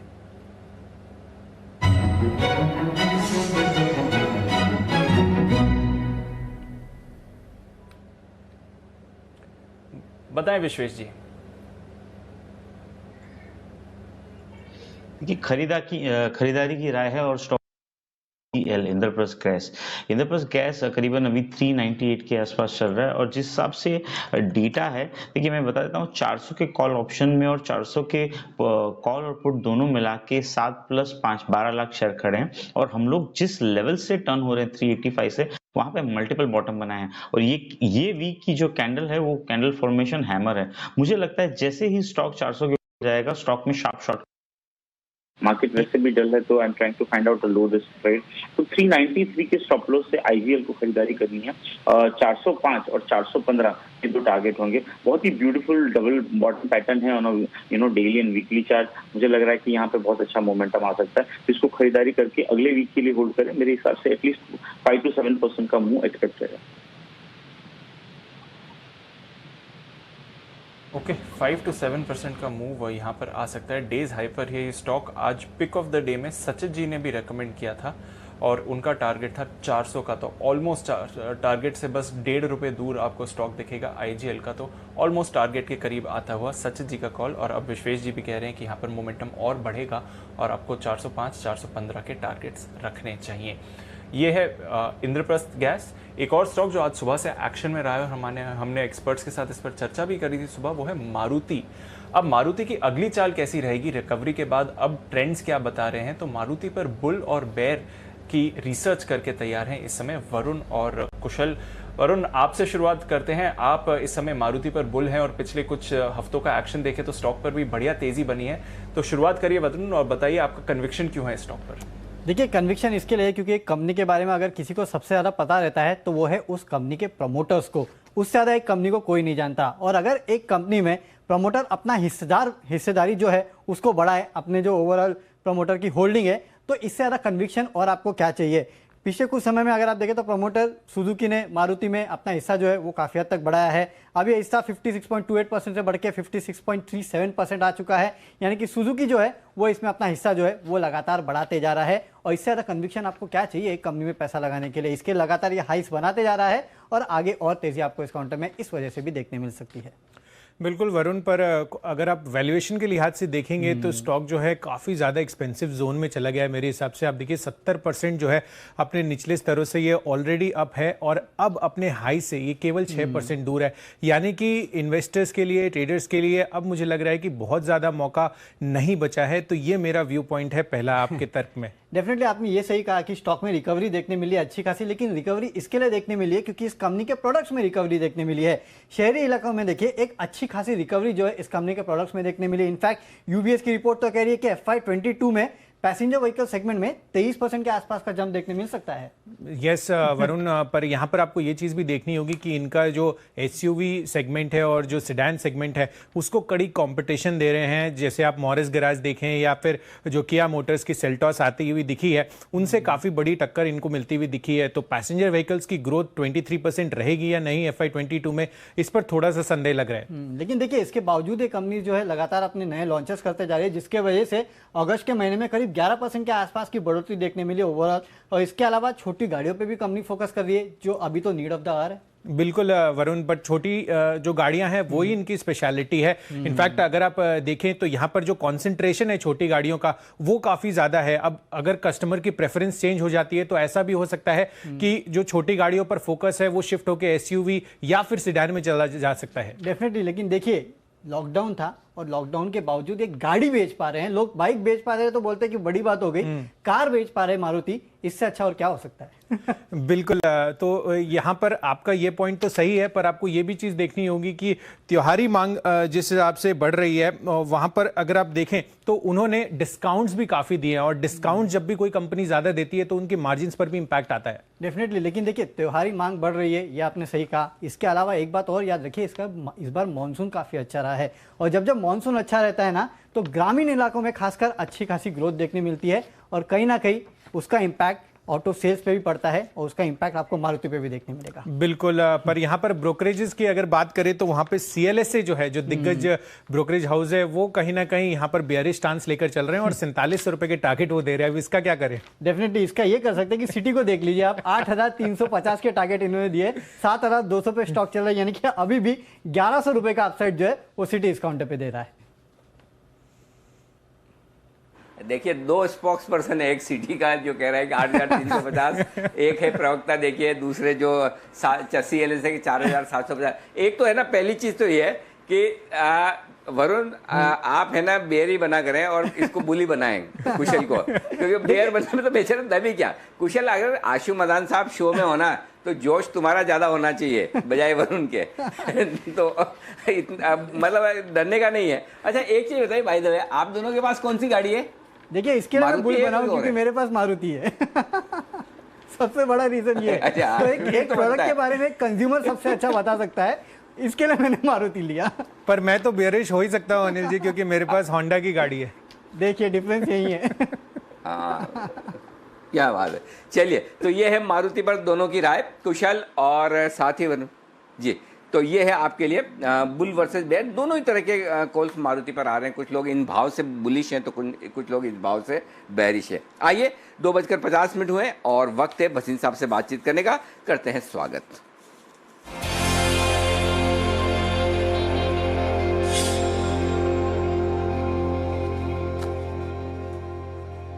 स्वागत है सर आपका। बताएं सर पहले तो अपडेट्स और साथ ही अपने फ्रेश कॉल्स जो नए इस वक्त करना चाहते हैं। तो अपडेट्स अनिल जी, सौदा आपका अभी विप्रो दिया था। Wipro has hit a new high of 219.30। अभी भी 330 का टारगेट है। 310 पे आप पार्ट प्रॉफिट बुक करा सकते हैं। But technology and insurance are going to be the bellwether और कंजम्पशन। साथ में मुझे बैंक्स पे बहुत बुलिशनेस है और मैं अभी भी सोचता हूँ अच्छे बैंकों में लेना है। और आज मेरे लिए अभी ये आपके लिए BTSTT एक बैंक ही है जो आप कहे तो मैं शुरू करूँ सर। जी सर प्लीज बताएं। तो सबसे स्ट्रांग बैंक सर जो कभी पहले अंडर परफॉर्म करता था, आपको याद है 287, 290, 295 में बंधन बैंक। अब 306.7 का भाव है। 300 का स्टॉप लॉस रखिए। 320 से 325 का टारगेट। ये 323 रुपए पहले भी गया है। आई थिंक बंधन बैंक इज आउट परफॉर्मिंग और अब टाइम आ गया उसका आउट परफॉर्म करने का। एक ही है सर BTSTT। ओके, बंधन बैंक यहाँ पर खरीदारी करने की राय है बसीन साहब की तरफ से। तो ये एकमात्र स्टॉक है जहाँ पर BTST के तौर पर तेजी करना चाहते हैं। हरे निशान में लौटता हुआ बंधन बैंक का शेयर। और निफ्टी भी 22,200 के आसपास पहुँचता है, सपोर्ट लेता है। माफ़ कीजिएगा, बैंक निफ्टी भी 22,200 के आसपास पहुँचता है, सपोर्ट लेता है, वहाँ से रिकवरी की देता है कोशिश। थोड़ी देर में आपके साथ जुड़ेंगे विकास सेठी साहब भी, उनसे भी लेंगे उनकी बेहतरीन पिक्स 3 बजे वाली। लेकिन इस बीच मारुति फैसला मैं एक काम करता हूँ, आशु जी से ही करवाता हूँ। आशु जी, मारुति बुलिश है या बेरिश है? अनिल जी कंसोलिडेट हो रहा है। देखिए जो नीचे से मूव आ चुका है ना, वो बहुत बड़ा मूव आ चुका है और अब स्टॉक में स्ट्रेंथ है, डेफिनेटली इस वक्त है। और मूव आने के बाद ऊपर खड़ा हुआ है। ये पिछले 2-3 महीने का ऊपर का भाव है, तो स्टॉक में स्ट्रेंथ बिल्कुल दिखा रहा है। लेकिन अनिल जी नया लेन इस भाव पे थोड़ा सा टेम्पटेशन को कंट्रोल करना पड़ेगा। Even if it is looking strong, even if it is consolidating. और पिछले दिनों में मैंने देखा कि कुछ लोगों की शॉर्ट कॉल्स भी जनरली थी, कोई भी फ्रूटफुल नहीं हो रही है। क्योंकि जनरली जिस तरह का लगता है कि मार्केट में करेक्शन आना है, मार्केट में करेक्शन जरूर आया लेकिन मारुति ने आउट परफॉर्म किया। तो अनिल जी मैं अभी इस पे बेरिश नहीं हूँ। ओके, तो फिलहाल बेरिश है यहाँ पर मारुति पर। जब मौका मिल जाए आशु जी को बेरिश और बुलिश में, तो फिर नेचुरली आपको पता होना चाहिए कि भाई चांस तो ज़्यादा उधर ही तरफ थोड़ा झुकाव तो रहेगा। चलिए आइए कुणाल जी और राकेश जी का चार्ट कॉर्नर देखते हैं।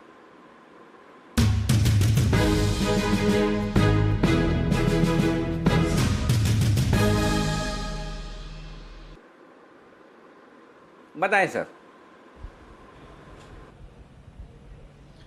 अनिल जी एल्गो ट्रेड है, खरीदारी की राय है। कोरोमंडल इंटरनेशनल पे खरीदारी की राय है। पिछले 4 दिनों के हाईस के ऊपर स्टॉक निकला है। एक पॉजिटिव क्रॉसओवर लीडिंग और लैगिंग इंडिकेटर्स पर देखने को मिला है। ओवर टू कुणाल जी।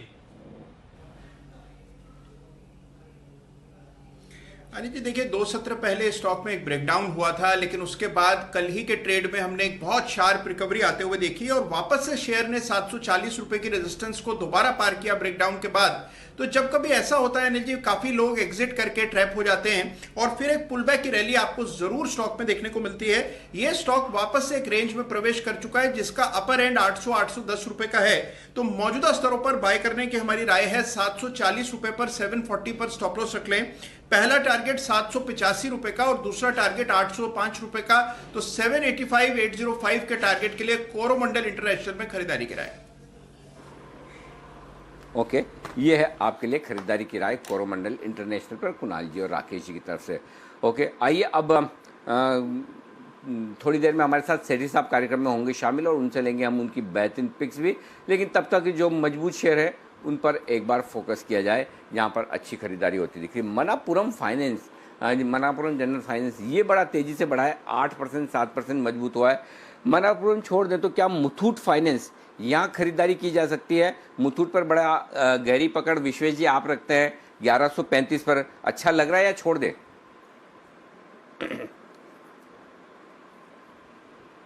जी एक चीज समझनी होगी कि लास्ट टाइम जब हमने मुथूट पिकअप किया था it was the same level 1100 के बाद। आज ये स्टॉक ने exactly triple bottom sort of formation बनाया है यहाँ पे। तो ये इंडिकेट कर रहा है कि मुथूट फाइनेंस जब तक यहाँ से 1100 नहीं टूटता है मेरे हिसाब से, क्योंकि 1100 के पुट में 1.4 लाख शेयर्स ओपन इंटरेस्ट भी है, मुझे लग रहा है स्टॉक वापस 1200 की ओर जा सकता है। तो आई थिंक यहाँ पे खरीदारी कर सकते हैं। अगर 4-5 दिन का होल्ड का व्यू है तो 1100 के स्टॉप लॉस से खरीदारी करिए। मुझे लगता है 1170 और 1200 के लेवल आपको देखने मिलने चाहिए। ओके, तो 1100 नहीं टूटना चाहिए, 1100 मेंटेन रहेगा तो कोई दिक्कत वाली बात है नहीं। ठीक है, तो देखते हैं 1100 मेंटेन होता है या नहीं होता है। एक और स्टॉक जो सुबह का स्टार परफॉर्मर जुबिलेंट फूड 2374 का हाई बनाया है। सबकी खरीदारी की राय, लगभग सबके टारगेट हासिल भी हुए हैं। किरण जी, आपके भी टारगेट हासिल हुए। अब बताएं अब इन लेवल्स पे क्या करना है? क्या वापस फ्रेश एंट्री करने के लिए कोई लेवल आ रहा है या थोड़ा इंतजार करें? आप जिनके पास लॉन्ग पोजीशंस है उनको 2300 का स्टॉप लॉस सजेस्ट करूंगा। टारगेट हासिल होने के बाद कई लोगों ने प्रॉफिट बुक किया होगा, अगर नहीं किया तो ट्रेलिंग स्टॉप लॉस ट्रिगर हो चुका होगा। तो मेरा मानना है कि अगर किसी के पास है तो 2300 का स्टॉप लॉस रखे और होल्ड करने की सलाह है। अभी जो थोड़ा सा कंसर्वेटिव मूव होगा उसके बाद एक फ्रेश रैली देखने को मिलेगी। ओके, तो ये है राय आपके लिए जुबिलेंट फूड वर्क्स पर। एक बड़ी और एक्सक्लूसिव खबर आपके सामने आने की तैयारी में, और ये खबर आप सबके लिए काम की होगी। जी हाँ, आप सबके लिए काम की। और बंसल जी, आपके लिए विशेष तो नहीं कहूँगा मैं, लेकिन आपके इंटरेस्ट की चीज़ है और आपके इंटरेस्ट की खबर है। और काम के हमारे सारे जितने पैनल पे हम सब लोग बैठे, हमारे सबके काम की खबर आ रही है। तो ये बड़ी एक्सक्लूसिव खबर है और इसको आप लोग ध्यान से सुनिएगा। तब तक ये काम ठीक है। तब तक सुमित जी की तरफ से बिगुल तैयार कर लेते हैं, सुमित जी का सुपरहिट, और उसके बाद स्वाति की एक्सक्लूसिव खबर।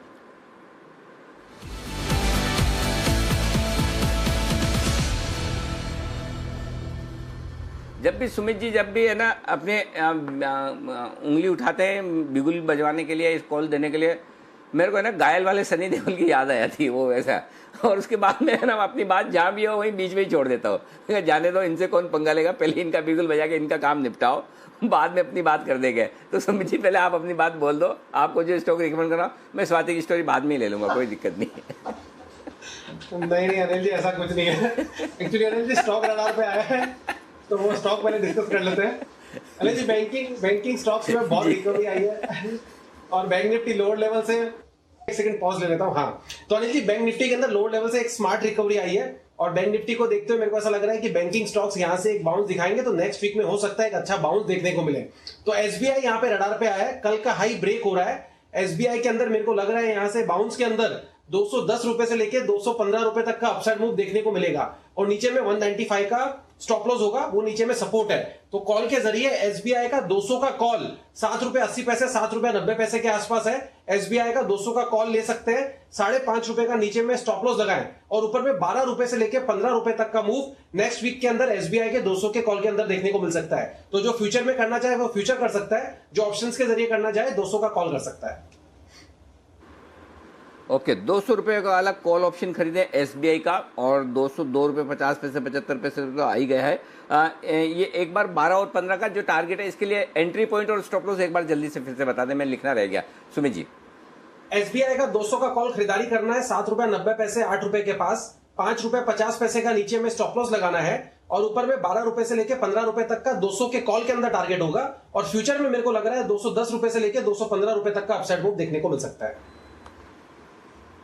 ओके, तो ये है राय आपके लिए। और इस बीच बैंक निफ्टी बड़े बदले की भावना से तेजी से ऊपर आता हुआ 22,500 के करीब पहुंचता हुआ दिख रहा है। इंटरेस्टिंग मूव आ रहा है आखिरी आधे घंटे में। चलिए आइए, इससे पहले कि हम आगे बढ़ें और सेठी साहब हमारे साथ कार्यक्रम में हों शामिल, जल्दी से एक बड़ी और एक्सक्लूसिव खबर की तरफ करते हैं फोकस, और वो खबर आपके मेरे सबके काम की है। जी हाँ, भले आप स्टॉक मार्केट में ट्रेड करते हो ना करते हो, लेकिन काम की सबकी है। देख लीजिए खबर क्या है। स्वाति हमारे साथ है, स्वाति बताइए। बिल्कुल, बहुत ही काम की खबर है और आपने सही कहा, ये सभी के लिए बहुत इम्पोर्टेंट है क्योंकि आज के ज़माने में जिस तरह से कोविड उभर कर आया है, हम देख रहे हैं कि बहुत यूजेज ऑफ सैनिटाइजर बढ़ गया है और सैनिटाइजर से ही जुड़ी हुई खबर है। खबर ये है कि जीएसटी काउंसिल की बैठक होने जा रही है 19 सितंबर को। फिटमेंट कमेटी एक मीटिंग करेगी 14 सितंबर को और ये फैसला ऑलमोस्ट ये तैयार होता हुआ नजर आ रहा है कि नॉन अल्कोहलिक बेस्ड सैनिटाइजर जो है, जिन पे फिलहाल ड्यूटी 12% है, उसकी ड्यूटी बढ़ाकर 18% करने की बात हो रही है। इसका मतलब ये हुआ कि जो सैनिटाइजर बनाती है कंपनियां, उनके लिए ये अच्छी खबर नहीं है। आपके और मेरे लिए अगर ये सैनिटाइजर बनाने वाली कंपनियां पर ये ड्यूटी बढ़ेगी तो सैनिटाइजर्स की कीमत भी बढ़ सकती है। तो ये एक अच्छी खबर नहीं आते हुए इन टर्म्स ऑफ कॉस्ट। और ये सरकार का फैसला है। सरकार इसमें चर्चा करेगी। Of course GST council meeting में ये फैसला अनाउंस भी होने की पूरी उम्मीद है, बट 14 तारीख मंडे को फिटमेंट कमेटी इस पर फैसला करेगी। क्या है सरकार का तर्क? वेल, ये कहना चाहते हैं कि अल्कोहलिक बेस्ड सैनिटाइजर की ड्यूटी फिलहाल 18% है, नॉन अल्कोहलिक सैनिटाइजर अभी तक 12% ड्यूटी ले रहे थे, बट सरकार को लग रहा है कि यहाँ पर एक यूनिफॉर्म ड्यूटी आई जाए और 12 से उसको 18% करने का फैसला अब सरकार ने ऑलमोस्ट मन बना लिया है, जिसके अनाउंसमेंट आप जल्द ही सुनेंगे। जीएसटी काउंसिल की अहम बैठक और उसमें सैनिटाइजर को लेकर एक बड़ी अनाउंसमेंट आते हुए नजर आ रही है। ओके, तो अल्कोहल और नॉन अल्कोहल दोनों से बनने वाले सैनिटाइजर पर ड्यूटी बढ़ने की संभावना, जीएसटी बढ़ने की संभावना 12 से 18% हो सकता है, यानी कि अब आपको ज़्यादा जीएसटी भरना होगा। अरे बंसल जी, ये नॉन अल्कोहलिक ये भी होते हैं सैनिटाइजर या खाली अल्कोहल वाले से बनता है? अच्छा, और ये जो कोरोना के जीवाणु, विषाणु, कीटाणु जो भी है, ये बिना अल्कोहल वाले सैनिटाइजर से भी मर जाते हैं? बिल्कुल अनिल जी, मर जाते हैं। और जो नॉन अल्कोहलिक सैनिटाइजर है ना अनिल जी, जब उसको हाथ में हम लेते हैं तो उसकी मात्रा कम लेनी पड़ती है और वो थोड़ा सा थिकी भी होता है, और मतलब कि जब हाथ पे हम उसको लगाते हैं तो एक फील गुड आता है अनिल जी। बट मैं तो अनिल जी अल्कोहलिक वाला सैनिटाइजर ले रहा हूँ। मैं पर्सनली वो वाला सैनिटाइजर यूज कर रहा हूँ जो ऑपरेशन थिएटर्स में यूज होता है, 100% अल्कोहल वाला यूज कर रहा हूँ। बट जो नॉन अल्कोहलिक है उनमें अनिल जी फर्क पड़ेगा, क्योंकि अधिकतर लोग वही यूज कर रहे हैं। और जो बड़े बड़े ब्रांड्स हैं, जो ज्यादातर लोग जो ट्रेवल कर रहे हैं गाड़ी में, पर्स में, नॉन अल्कोहलिक सैनिटाइजर ही रखते हैं, तो डेफिनेटली उस पर ड्यूटी बढ़ेगी, तो इन सैनिटाइजर्स की कीमत बढ़ेगी। हाँ, वो बात तो सही है। मैं और जैसे कुणाल जी वगैरह हम लोग अगर नॉन अल्कोहलिक सैनिटाइजर यूज़ करेंगे तो हमें फील गुड आएगा। आप अल्कोहलिक करेंगे तो आपको ज़्यादा अच्छी फीलिंग आएगी। तो अपनी अपनी फीलिंग की बात है, देखो। लेकिन ये आपने कहा कि नॉन अल्कोहलिक में थोड़ा सा लेना पड़ता है, अल्कोहलिक में ज़्यादा लेना पड़ता है। तो फॉर्मूला आप बंसल जी यही वाला लगाते हो या ये लगाते हो मेरा है तो एक ही बार पुछ करके ले लिया और किसी और का है तो 3 बार पुछ करके लगाऊं? तो मतलब इस किस फॉर्मूले से आप लगाते हो सैनिटाइजर, ये बताओ। देखिए अनिल जी, मैं तो इसी फॉर्मूले से लगाता हूँ कि चाहे अपना हो चाहे दूसरे का हो, 3-4 बार पुछ करो कि अच्छे से लगाओ, सैनिटाइजर बचाएगा। बट अनिल जी, जो नॉन अल्कोहलिक है वो किसी का था तो मैंने 3 बार लिया तो वो ओवर हो गया अनिल जी। उसके बाद मुझे मतलब कि सोप से, पानी से हाथ धोने पड़े। तो नॉन अल्कोहलिक जो है उसकी मात्रा कम यूज करनी पड़ती है। अच्छा, इस बीच आपके मित्र कुणाल जी कुछ कहना चाहते हैं। जी कुणाल जी। अनिल जी, देखिए अभी आपने बताया कि अब सैनिटाइजर महंगे हो जाएंगे, और वैसे भी मुझे सुनने में आया है कि सैनिटाइजर के इस्तेमाल से अनिल जी स्किन खराब होती है। तो मुझे अनिल जी किसी ने सुझाव दिया है कि जो फिटकरी होती है जिसका इस्तेमाल शेविंग के लिए पहले हम लोग करते थे, वो फिटकरी अगर आप लगाएं तो वो एक नेचुरल सैनिटाइजर है। तो जो विशेषज्ञ और साइंटिस्ट हमारे पैनल पर हैं, अगर उनकी आप इसमें जानकारी ले लें अनिल जी, या फिर इस पर रिसर्च करा लें तो बहुत अच्छा रहेगा। फिटकरी मुझे लगता है एक नेचुरल सैनिटाइजर होता है अनिल जी। रंग लगे ना फिटकरी, वो क्या है ना, हींग लगे ना फिटकरी, रंग आए चोखा। ओके, तो फिटकरी भी, हाँ वैसे बात तो सही है, फिटकरी भी ये काम तो कर सकती है और सस्ती भी है। लेकिन चलिए, अगर सैनिटाइजर का इस्तेमाल करना अच्छा है, खराब है, अल्कोहलिक, नॉन अल्कोहलिक, ये ऐसे बहुत सारे थॉट्स आपके दिमाग में चलते रहते हैं। जी बंसल जी कुछ कह रहे हैं, पहले बंसल जी के पास जाके फिर मैं जाता हूँ, मैं कुछ और कहना चाह रहा हूँ। जी बंसल जी। नहीं, देखिए अनिल जी, फिटकरी में भी पूरी रिसर्च है अनिल जी। देखिए, जो जिस फिटकरी की बात कर रहे हैं, तो अनिल जी जब हम छोटे थे तो जो बार्बर शॉप होती थी उसको नाई बोलते थे, तो वो फिटकरी का यूज करते थे जो लोग शेव कराते थे। तो फिटकरी का यूज करने से स्किन जो है ना अनिल जी, फेस की स्किन काली हो जाती है। अगर कुणाल जी हाथ पे फिटकरी लगाएंगे तो ऐसा लगेगा कि बर्तन साफ करे हैं। मतलब कि 2-3 महीने इन्होंने फिटकरी हाथ पे लगाई तो जैसे बर्तन साफ करने पर अनिल जी उंगलियां काली हो जाती है, सेम टू सेम कुणाल जी काली हो जाएंगी। तो मेरी सजेशन है आपको कि आप सैनिटाइजर ही यूज करें। चलिए बढ़िया है, लेकिन चलिए जो भी हो। हाँ, तो मैं ये कह रहा था कि आपके लिए आज बस 3:30 बजे शो खत्म होने के बाद मस्ती की पाठशाला है। मस्ती की पाठशाला में आज टॉपिक यही है कि क्या आप कोई ऐसी बात पे विश्वास या अंधविश्वास करते हैं, चाहे वो मार्केट से रिलेटेड हो या आपकी अपनी लाइफ से रिलेटेड हो। ये है आज की मस्ती की पाठशाला का टॉपिक जो हमारे सारे एक्सपर्ट्स आपके सामने रखेंगे, मिस मत करिएगा। ये है इंटरेस्टिंग चीज़, इंटरेस्टिंग होते दिख रहे हैं। मार्केट भी 23,000 के आसपास पहुंचता हुआ, 22,500 के आसपास पहुंचता हुआ बैंक निफ्टी और 11,475 पर पहुंचता हुआ निफ्टी, ये है आपके लिए। आइए अब सेठी साहब कार्यक्रम में शामिल हो चुके हैं, स्वागत करते हैं सेठी साहब का। सेठी साहब की शानदार शॉर्ट टर्म पिक्स।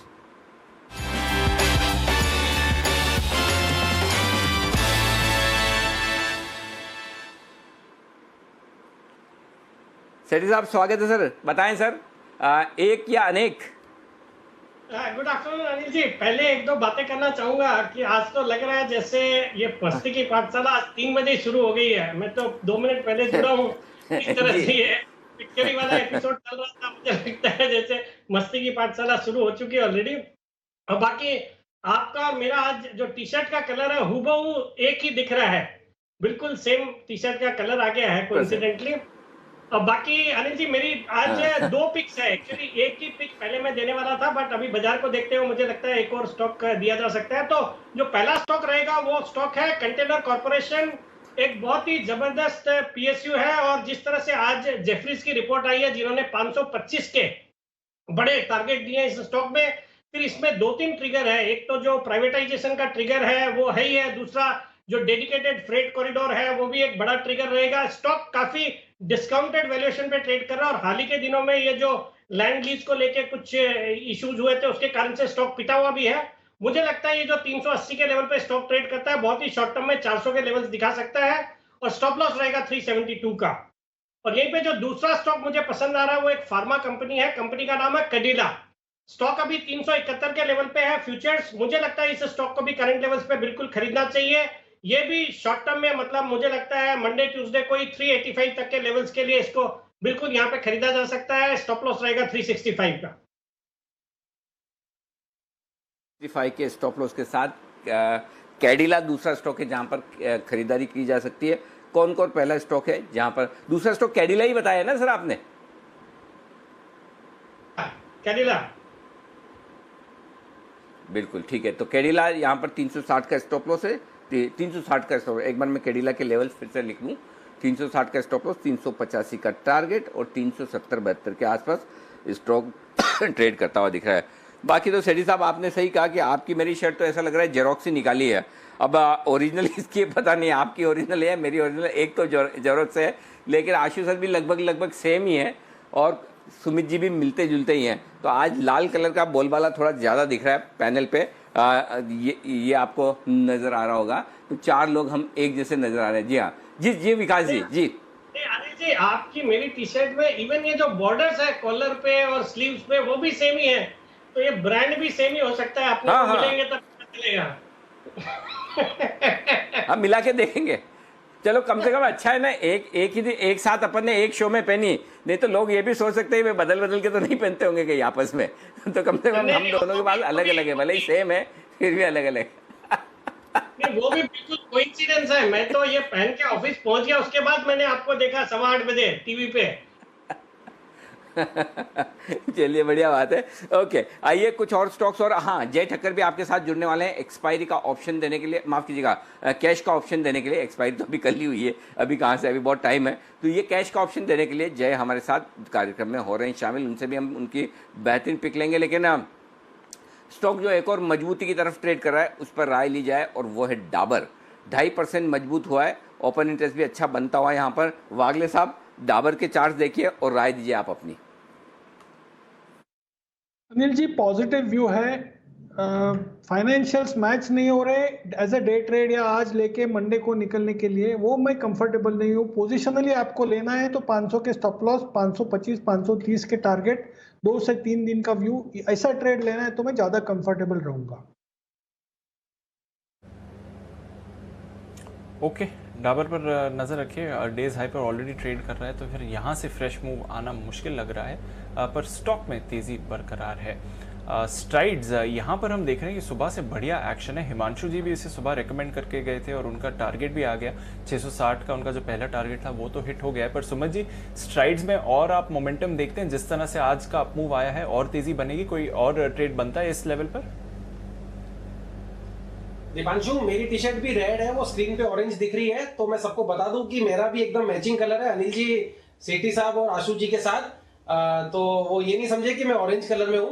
और जहां तक आपके सवाल का जवाब है, स्ट्राइड्स फार्मा, स्ट्राइड्स के अंदर ब्रेकआउट है, 10% का अपसाइड मूव देखने को मिल रहा है। रिसेंट का हाई टूट चुका है और स्टॉक के अंदर ऊपर में 700 प्लस के लेवल देखने को मिल सकते हैं। तो जिन्होंने बाय किया, ट्रेलिंग स्टॉप लॉस लगाएं और पोजीशंस को होल्ड करें।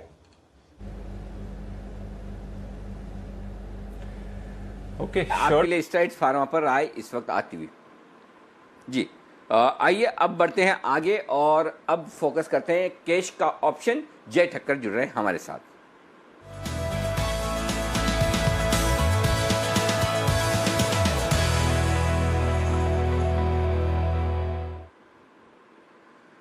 जय, स्वागत है आपका। बताएं सर, कौन सा ऑप्शन आज चुना है आपने? Good afternoon Anil ji. Anil ji, market तो काफी एक मैं कहूंगा साइडवेज है, कुछ मोमेंटम खास है नहीं अनिल जी, इसलिए एक स्टॉक ऑप्शन चुना है एसबीआई लाइफ। अनिल जी, इसका 870 का कॉल ऑप्शन खरीदना है, करीब 21 रुपए के आसपास मिल रहा है। बहुत ही बढ़िया ब्रेकआउट एसबीआई लाइफ में, डबल बॉटम पैटर्न का। 21 रुपए का अगर आसपास आप खरीदते हैं तो इसमें स्टॉप लॉस रहेगा नीचे में 16 रुपए का, और ऊपर में अनिल जी जो पहला टारगेट इसका बनकर आता है वो है 29 का, 29 एंड देयर आफ्टर मैं कहूंगा 33। ये दो टारगेट्स के लिए एसबीआई लाइफ का 870 का कॉल ऑप्शन खरीद के चलना है अनिल जी। बहुत ही बढ़िया मैं कहूंगा एक डबल बॉटम पैटर्न का ब्रेकआउट है। इसके ऊपर में टारगेट बनकर आ रहा है लगभग 885 से लेके 890 स्पॉट लेवल्स पे। तो अगर ये लेवल्स होते हैं तो हमारे जो टारगेट्स एनर्जी वो इजीली अचीव हो जाने चाहिए। सो एसबीआई लाइफ का 870 का कॉल ऑप्शन खरीद कर चले। 870 वाला कॉल ऑप्शन 870 या 875? 870 वाला अनिल जी। ओके, 870 का कॉल ऑप्शन खरीदिए। 29 रुपए और 33 रुपए दो टारगेट हैं। एंट्री पॉइंट और स्टॉप लॉस बताइए जय। बिल्कुल अनिल जी, 21 पे आसपास खरीदना है, 16 का स्टॉप लॉस रहेगा। अनिल जी, अगर आप लागत देखें तो कितने की 750 का लॉट है, तो करीब करीब 15,750 के आसपास का इन्वेस्टमेंट है। उसके ऊपर मैं कहूंगा कि लगभग हमें 50% तक का मुनाफा देखने मिल सकता है अगर ये 21 वाला 33 के हमारे टारगेट से अचीव करता है।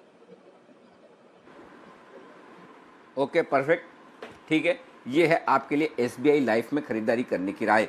आज सुबह एचडीएफसी लाइफ, वागले साहब और सिद्धार्थ जी दोनों ने खरीदारी करने की राय दी थी।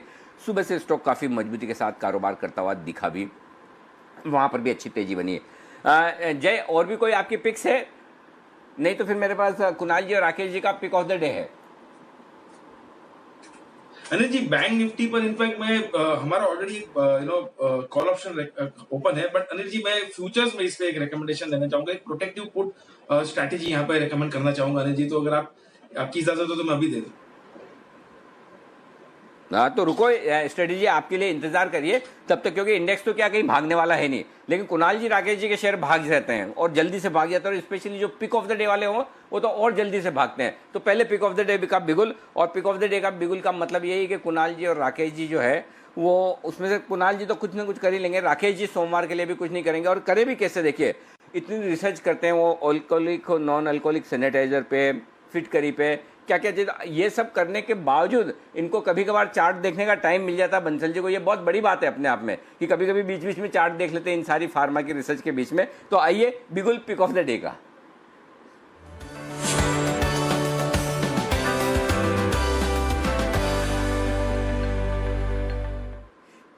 बताइए सर।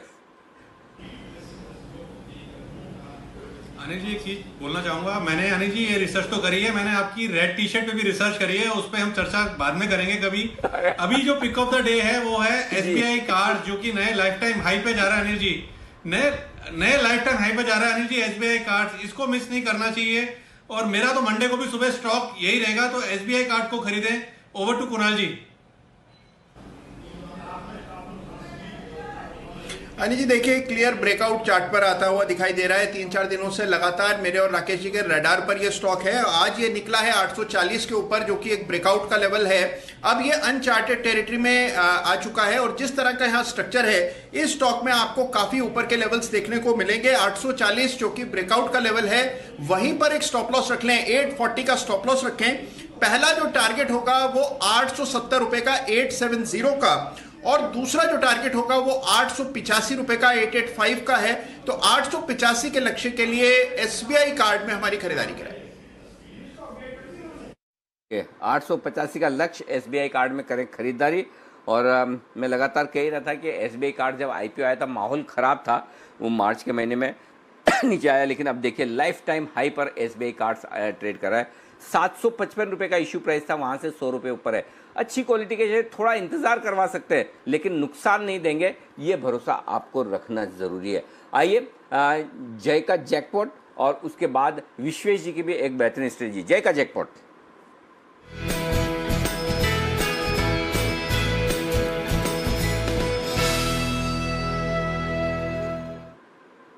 बताएं जय। जी अनिल जी, एक प्रोटेक्टिव पुट स्ट्रेटेजी है बैंक निफ्टी पर। अनिल जी जनरली हम इसमें ये करते हैं कि फ्यूचर्स लेकर एक पुट ऑप्शन बाय कर लेते हैं और almost at the money put option ही बाय कर लेते हैं, बट मैं यहाँ पे थोड़ा बहुत out of the money put option देना चाहूंगा सो दैट रिस्क रिवॉर्ड थोड़ा अच्छा फेवरेबल हो जाए। अनिल जी 22,540 के आसपास बैंक निफ्टी फ्यूचर एक लॉट लेना है और उसको हेज करने के लिए हमें 22,200 का एक पुट ऑप्शन लेना है बैंक निफ्टी का, जो 209-210 के आसपास मिल रहा है। ये 17 सितंबर का मैं कहूंगा कि ये एक्सपायरी का हमें ऑप्शन लेना है।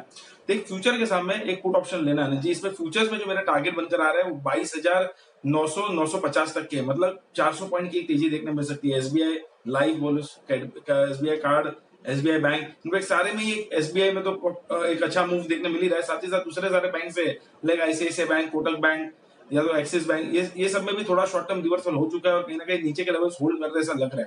तो अनिल जी 22,950 तक बैंक निफ्टी एक और मूव ऊपर की तरफ दिखा सकता है हमें। तो शॉर्ट टर्म में एक तेजी करनी है वहां पे और उसको हेज करने के लिए 210 का 22,200 का पुट ऑप्शन खरीदना है।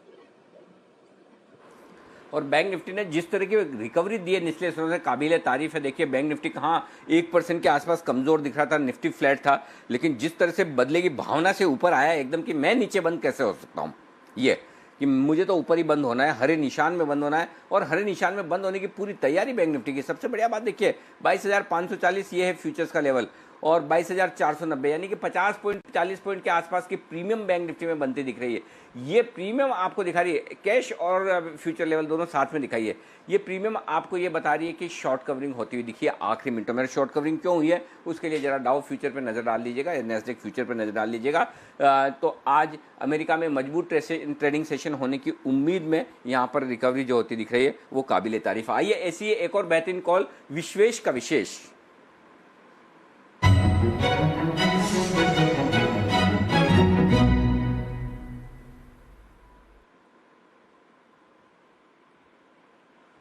बताएं विश्वेश जी।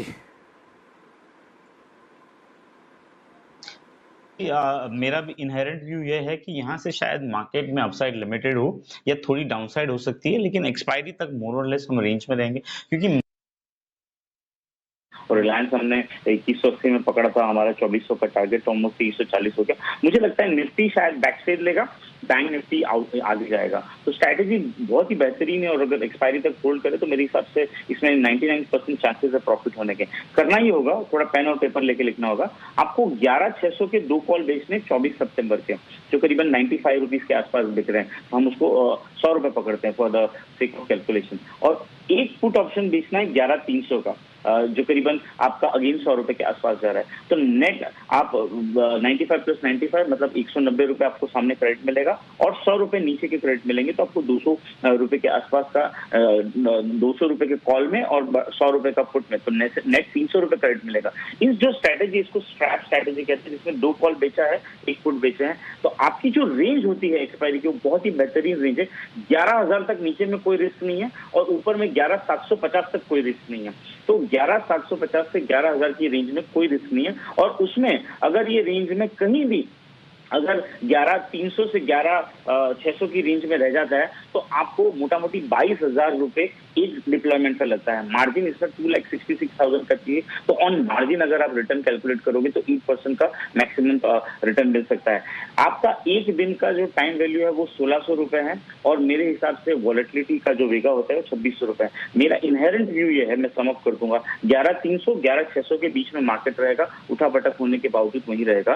शायद बैंक निफ्टी आउट परफॉर्म करे, तो 2 कॉल बेचने 11,600 के, 1 पुट बेचना है 11,300 का, स्ट्रैप ट्रेजरी करनी है, और मेरे हिसाब से 11,000 से 11,800 के बीच में मार्केट रहेगा। एक मिनट प्रभु वापस बताओ, 11,600 का एक कॉल बेचना है, 11,600 का 11,600 के 2 कॉल बेचने सर। 11,600 के 2 कॉल बेचने हैं, करेक्ट? जी सर। हाँ, और पुट कौन से बेचने हैं? 11,300 का 1 पुट बेचना है सर। अच्छा, ये एक ही बेचना है। ये कितनी कॉस्ट में बनेगी ये स्ट्रेटेजी? 11,600 का जो कॉल है वो 90 रुपए के आसपास जाएगा, तो 180 रुपए आपको वहां मिलेंगे। और अगर आप 11,300 का 1 फुट बेचते हो तो 98 रुपीज आपको वहां मिलेंगे। इस स्ट्रेटेजी से जो रेंज बनती है एज ऑन 24 सितंबर वो 11,000 से 11,750 की मिलती है। इसके बीच में एक मिनट प्रभु, एक मिनट विश्व जी, रुकिए शांति से। अब हम थोड़ा धीमे धीमे चलने वाले हैं। देखो भाई, आराम से, पहले समझ तो ले करना क्या है, फिर दिमाग लगाएंगे क्यों करना है। 11,600 के 2 कॉल बेच दीजिए और 11,300 का 1 पुट बेचिए। 3 चीजें बेचनी है आपको, 2 कॉल और 1 पुट, ठीक है? अब दोनों में प्रीमियम मिलेगी।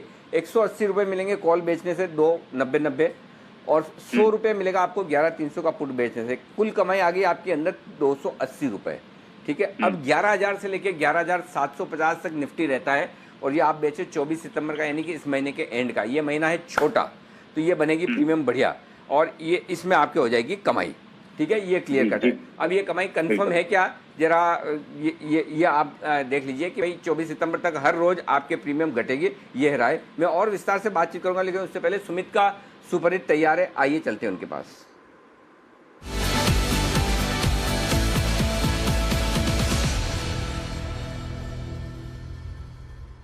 बताएं सुमित जी। अनिल जी, बाय का स्टॉक रडार पे आया है, 52 रुपया 80 पैसा, 52 रुपया 90 पैसे का भाव है। फाइनेंशियल स्टॉक्स में मोमेंटम देखने को मिल रहा है। स्टॉक का नाम है इक्विटास। इक्विटास के अंदर कल का हाई अभी ब्रेक हो रहा है। मेरे को लग रहा है अगले हफ्ते के लिए स्टॉक को यहाँ पे बाय करके चलना चाहिए। स्टॉक ने नीचे में सपोर्ट लिया है 51 रुपए के आसपास, 51 रुपए का स्टॉप लॉस लगा के खरीदारी करें। इक्विटास के अंदर यहां से ऊपर का मूव देखने को मिलना चाहिए, जिसमें ऊपर में 57 से 58 के होंगे इमीडिएट टारगेट। और मेरे को लगता है कि जिस तरह से ये यहाँ पे सपोर्ट ले रहा है बॉलिंगर बैंड के लोअर बैंड पे, और जिस तरह से ये लास्ट अभी आधे 1 घंटे के अंदर लोअर लेवल से रिकवरी दिखाना शुरुआत किया है, नेक्स्ट वीक के अंदर इसके अंदर एक अच्छा अपसाइड मूव देखने को मिल सकता है, जिसमें 58 से लेकर 60 रुपए तक के टारगेट देखने को मिल सकते हैं। तो इक्विटास को बाय करें, यहाँ पे 51 का स्टॉप लॉस लगाएं, 58 से 60 के टारगेट होंगे। ओके, ये है इक्विटास में खरीदारी की राय, वागले साहब का वंडर।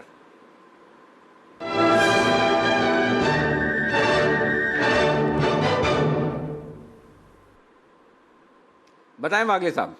अनिल जी, BTST होगा मन्नापुरम, 158 का करंट भाव है, बाय करके चले। मुझे लगता है सोमवार को पहले 1 से 1.5 घंटे में 165 तक की अपसाइड मिलनी चाहिए। आप 3 रुपए का स्टॉप लॉस ले ले, 155 के नीचे अगर जाता है तो काट ले, और ऑन द अपसाइड 6 से 7 रुपए 165 166 के लेवल्स आपको मिलने चाहिए। मुथूट मन्नापुरम दोनों ही आज सुबह से आपको अच्छा एक्शन दिखा रहे हैं, और अब वागले साहब की तरफ से भी मन्नापुरम पर खरीदारी की राय आ रही है, तो नजर रखिए इस स्पेस पे भी एक्शन बढ़ रहा है। एक्शन काफी है। चलिए जल्दी से बिगुल बजाते हैं अनिल जी की फाइनल स्ट्रैटेजी का।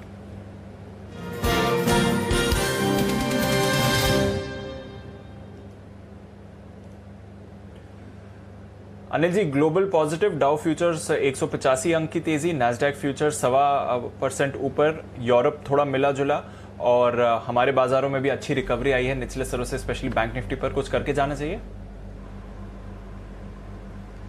दीप, देखिए मंदी तो नहीं करनी चाहिए, मंदी जैसा तो माहौल नहीं है, और जो क्लोजिंग हो रही है वो अच्छी हो रही है, लेकिन आप हेजिंग के साथ क्लोजिंग करके जाएं। जैसे कि आप चाहें तो 22,500 का कॉल ऑप्शन खरीद कर आप 22,700 का बेच कर जा सकते हैं अगर आप सेफ रहना चाहते हैं, और थोड़ा एग्रेसिव करना चाहें तो 23,000 का बेच दीजिए। ये आपके लिए बैंक निफ्टी पर पोजीशन तेजी की ले जाने की राय होगी। 22,500 का कॉल ऑप्शन प्लस 22,700 या 23,000 जो आपकी श्रद्धा हो।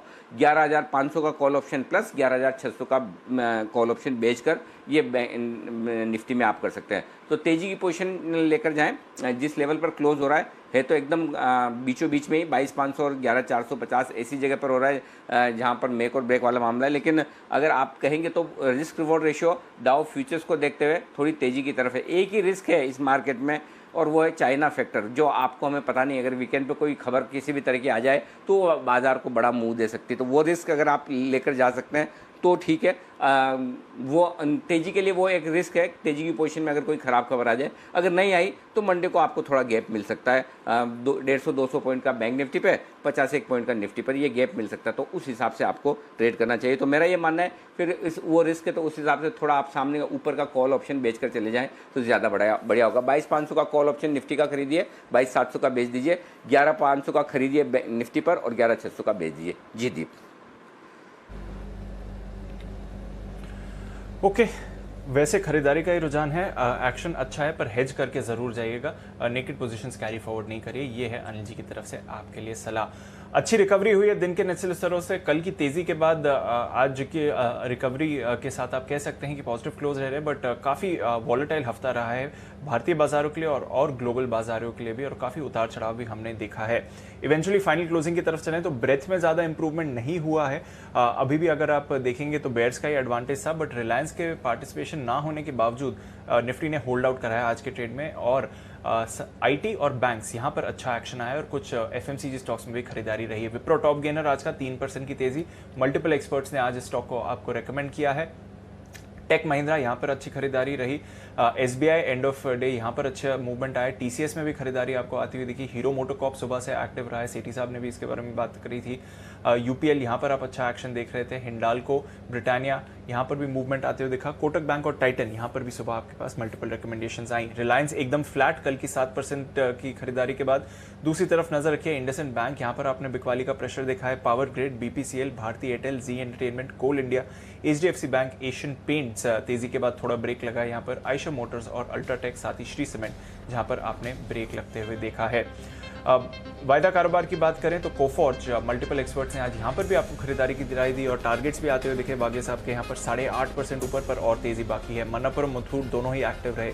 कॉनकॉर जिसके बारे में अभी सेठी साहब रेकमेंड कर रहे थे। इंद्रप्रस्थ गैस, सचिन जी की कॉल जहाँ पर टारगेट हिट हुआ है। Balkrishna industries, Glenmark pharma, Dabur, Jubilant food यहाँ पर आपके लिए मल्टीपल कॉल्स आई हैं आज। बंधन बैंक एक और स्टॉक जो एक्टिव होता हुआ दिखा है। Tata power, JSPL, SRF, TVS Motors और इंडिया बुल्स हाउसिंग, साथ ही कैडला जहां पर एंड ऑफ डे आपने अच्छी रिकवरी देखी है। काफी एक्टिव एक्शन रहा। पर दूसरी तरफ कमिंस 4% की गिरावट। पीवीआर यहाँ पर आज शॉर्ट कॉल्स आई थी केकेआर की तरफ से। एसीसी, बीपीसीएल, आईसीआईसीआई प्रू, पावर ग्रिड, कोल इंडिया, एचपीसीएल और साथ ही भारती एयरटेल जिसने आज अंडर परफॉर्म फिर से करा है। तो all in all Anil ji breadth उतनी अच्छी नहीं रही, पर आईटी स्टॉक्स की तरफ से अच्छा एक्शन और एंड ऑफ ट्रेड बैंक्स में अच्छी रिकवरी, जिसकी वजह से प्रोविजनल क्लोजिंग 22,500 के ऊपर होती हुई दिख रही है सर।